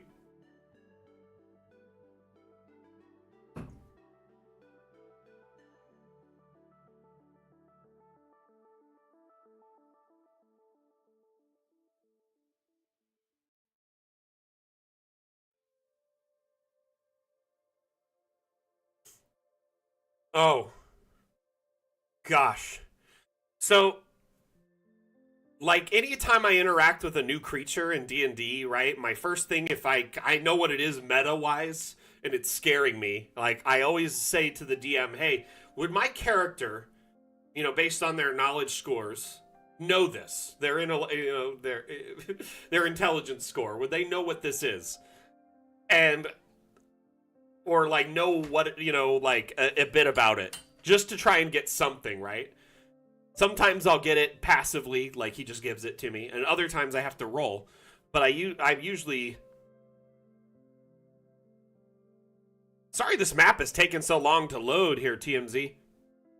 Oh, fine enough, TMZ, fine enough. We'll see you around. Thank you for being here. I was trying to get this other map to load up. Unfortunately, it's taken so long because Steam's a little slow today.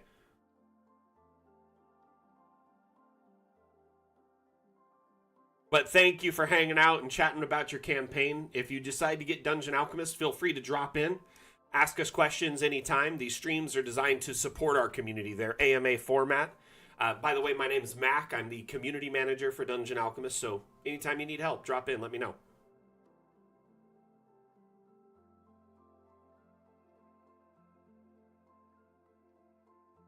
So my passive intelligence is 17. My wife's passive perception is 17.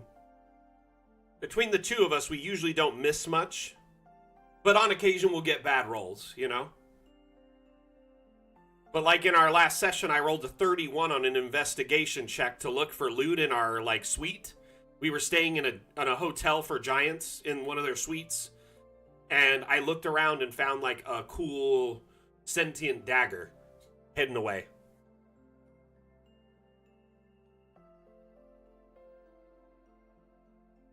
Is it Thomas or Tomas? I want to make sure I get it right, because I've heard it both ways.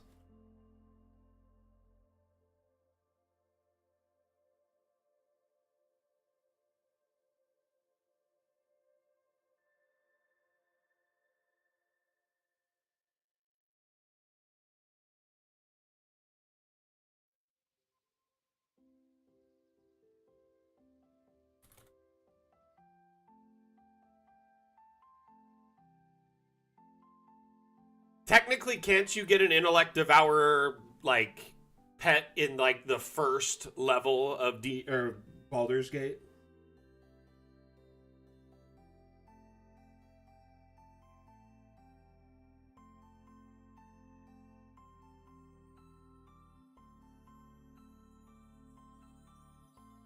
Tomas, gotcha. I'll try and remember that. Though typically, you know, I see your username, it's a little bit easier to remember that. Man, what is up with the workshop today? So slow.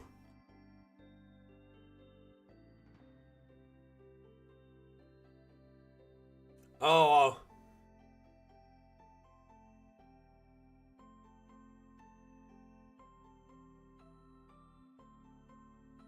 Ah, so they meted it. They're like, oh, these guys aren't scary because they were like our friends in Baldur's Gate. Hey, dude, you got a worm in your head in Baldur's Gate. Different game, different session. Try and remember that. Oh my gosh. So funny. That's hilarious. In the wrong way. They metagame, they knew what it was, but not that it was that dangerous. Because in 5e and older versions, intellect devourers are terrifying.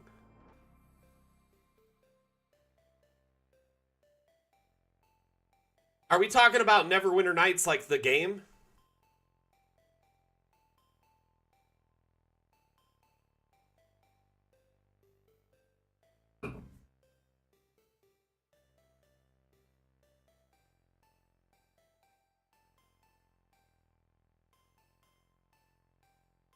Oh, gotcha.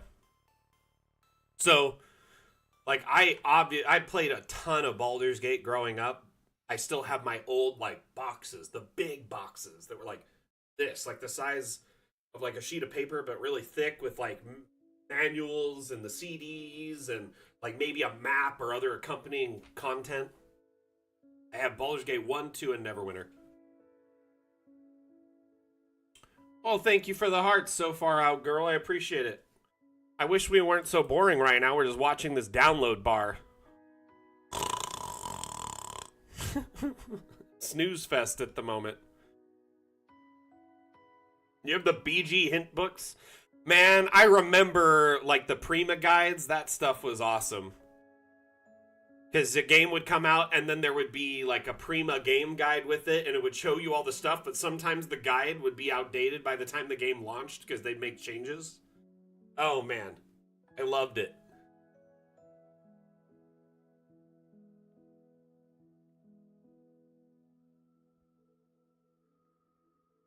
That and Video Game Informer. That was always fun.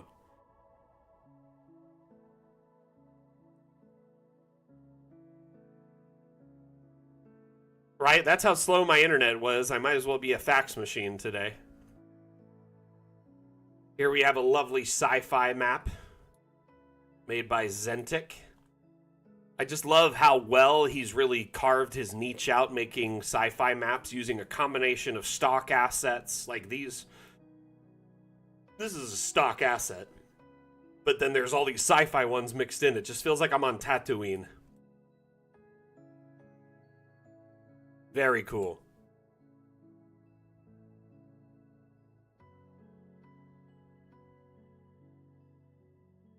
Dude, Ninja, do you want to hear something crazy about Cyberpunk?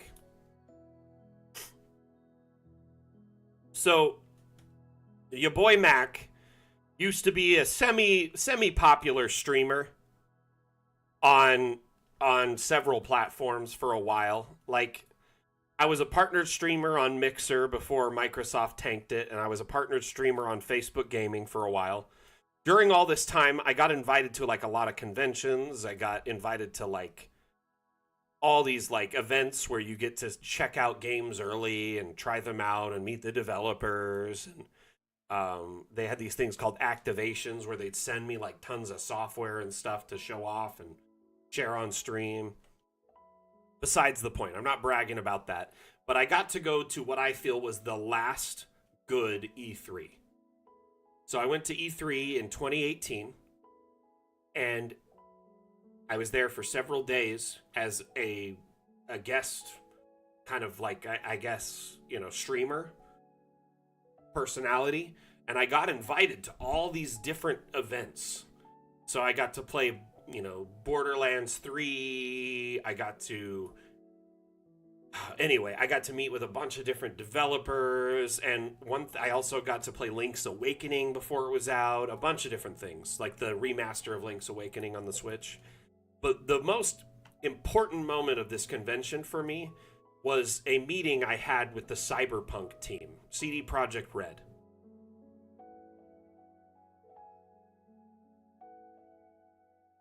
That teleport works good. Good to know. Good to know, Icebreaker. Thank you for the heads up.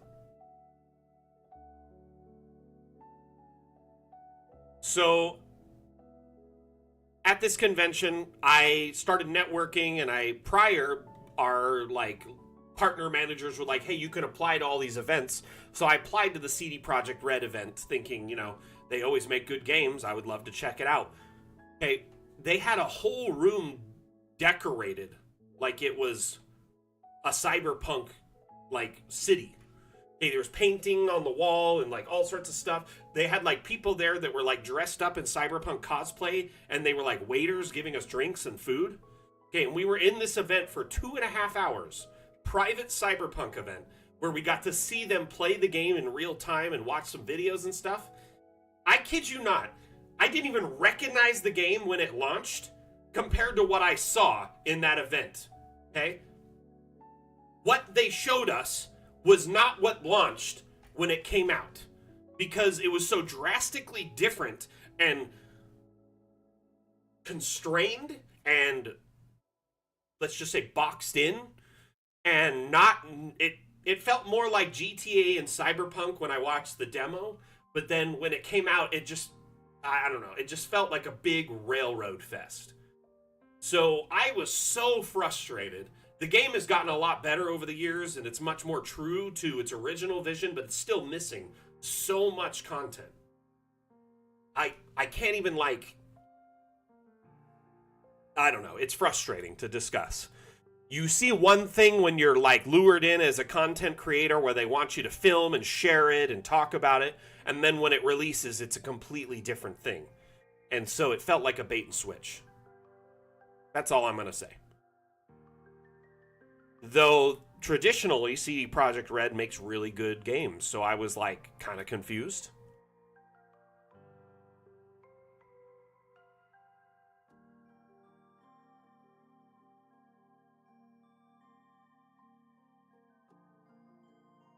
A lot of games in recent years have been that. All flash, no substance. You know what I mean?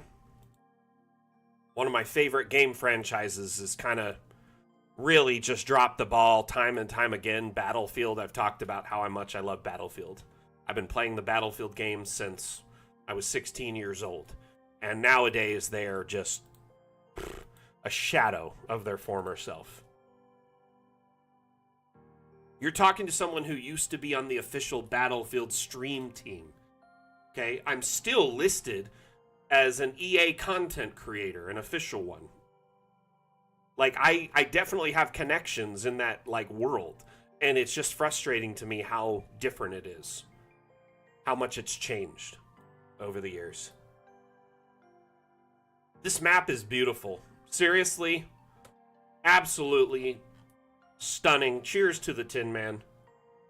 I love that we've been getting sci-fi maps more on the regularly. Thank you to the assets shared on the workshop by our creative community. I just looked over and saw the time, everyone. It looks like we got to wrap up. So, unfortunately, it's the end of the stream. I want to say thank you for everyone that participated today, for watching, lurking, actively chatting, asking questions, learning, or if you were just, vibing and getting to know the rest of our community. I really appreciate each and every one of you.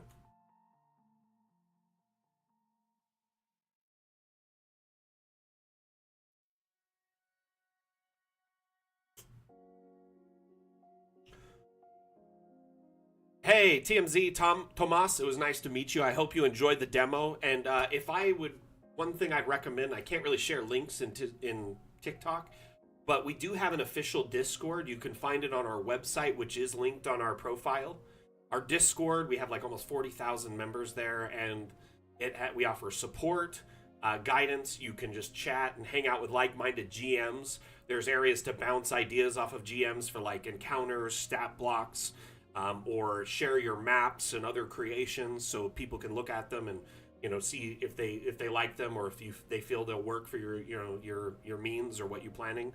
Alternatively, it's just a great place to get to know like-minded map makers and get to know more about our product as a whole. If you're interested in it now, you'll definitely see a lot more when you dump into the Discord.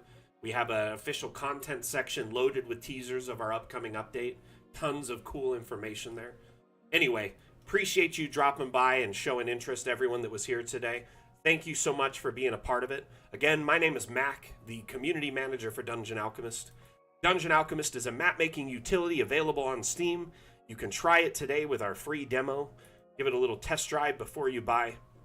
Otherwise, we'll be back with another stream on Monday. Every Monday, we host what is called Mapmaker Monday, a live map-making stream where you can tune in and watch me, an expert at map-making with over 3,000 hours, build a map in real time for you to learn and watch and, share feedback and ask questions. That stream is hosted in AMA format, which means ask me anything.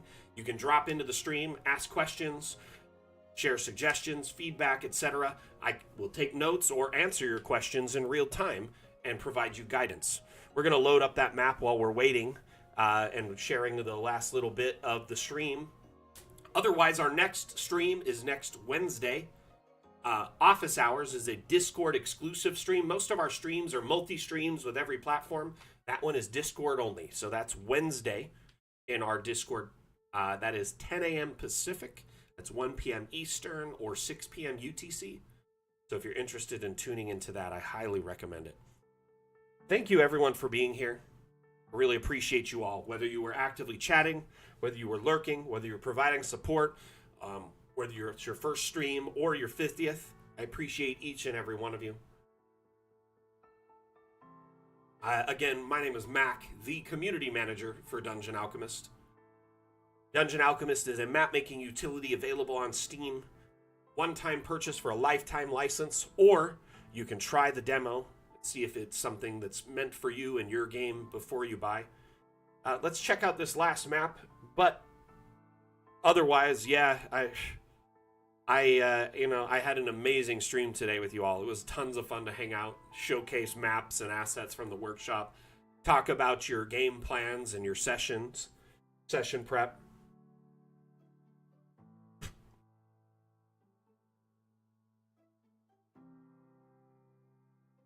Ninja, it's funny. So when I streamed on Mixer, I streamed two games primarily, Battlefield and Sea of Thieves. And there was a person who watched me when I played Battlefield who had a name very similar to yours, who wanted to play Battlefield with me constantly.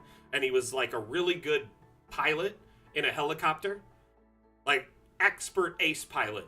And so we would just kind of fly around in a helicopter like a little bird or an attack chopper, and I'd be his gunner or his repairman, and we'd get like hundreds of kills together. When I first saw your name, I thought you were him, to be honest with you, because your name looks so similar. This is the map we're working on Mapmaker Monday for anyone interested. It's a massive cemetery complex. I've been working on this about a half hour, an hour each week on Monday while we answer questions, provide guidance and support, show teasers, etc. Currently, we are working on this section here, which is the Caretaker's Cottage. This massive cemetery has to be maintained by someone, the caretaker. The caretaker maintains all the plants and cleans up the grounds and helps dig graves and helps hire when they have, big busy seasons, etc. So currently we are working on his property, making it look beautiful and kind of well lived in. So we'll be working on that on Monday when we stream. So if you're excited about that, be sure to tune in. If you enjoyed today's stream, I encourage you to like, follow, share, subscribe, whatever the, particular thing is on your platform. Make sure you hit that follow button or subscribe button. That way you don't miss out on any future streams or content that we drop. Thank you everyone for being here. Oh no, Guafa, you just tuned in. We're actually just wrapping up. I know, I'm so sorry, Guafa, I'm so sorry. I appreciate you tuning in at the last minute, but unfortunately, I gotta go. Thank you, everyone, for being here. I appreciate you all so very, very much. Again, my name is Mac, the community manager for Dungeon Alchemist. We'll see you next time. I give a damn. Mac out. Bye. We're going to run a short Dungeon Alchemist themed ad, and we're going to wrap up the stream. You stand before the long, dark road to the fabled realm of Goyak Ta, and before What do we see? I don't know. A goblin. I kill him. But before she does, I, Gilliam of Firth, demand to know the goblin's name. Hi, my name is Woblin. Where do you live there, Woblin? I don't think that's relevant. Well, but I, Gilliam of Firth, demand to seek the goblin's abode. Clever. Find family. Kill entire bloodline. I like it. Seriously, we're doing this? Okay, well, won't be needing that anymore, will I? Ever get caught by your players with your pants down? Dungeon Alchemist lets you create wonderful maps for any encounter in seconds. Oh, Woblin, that's a very impressive cheese collection you've got there. Yeah, it is quite impressive, yes. But you know what's more impressive? This map I have to the Fabled realm of Goyak Ta. Please take it and leave. Close the door behind you. Mr. Woblin, I cannot help but notice that you have a secret tunnel underneath your cabinet. Care to explain? Download Dungeon Alchemist, the AI-powered map maker, on Steam today. All right, everybody. Thank you so much for watching. We'll see you next time. Mac out. Bye.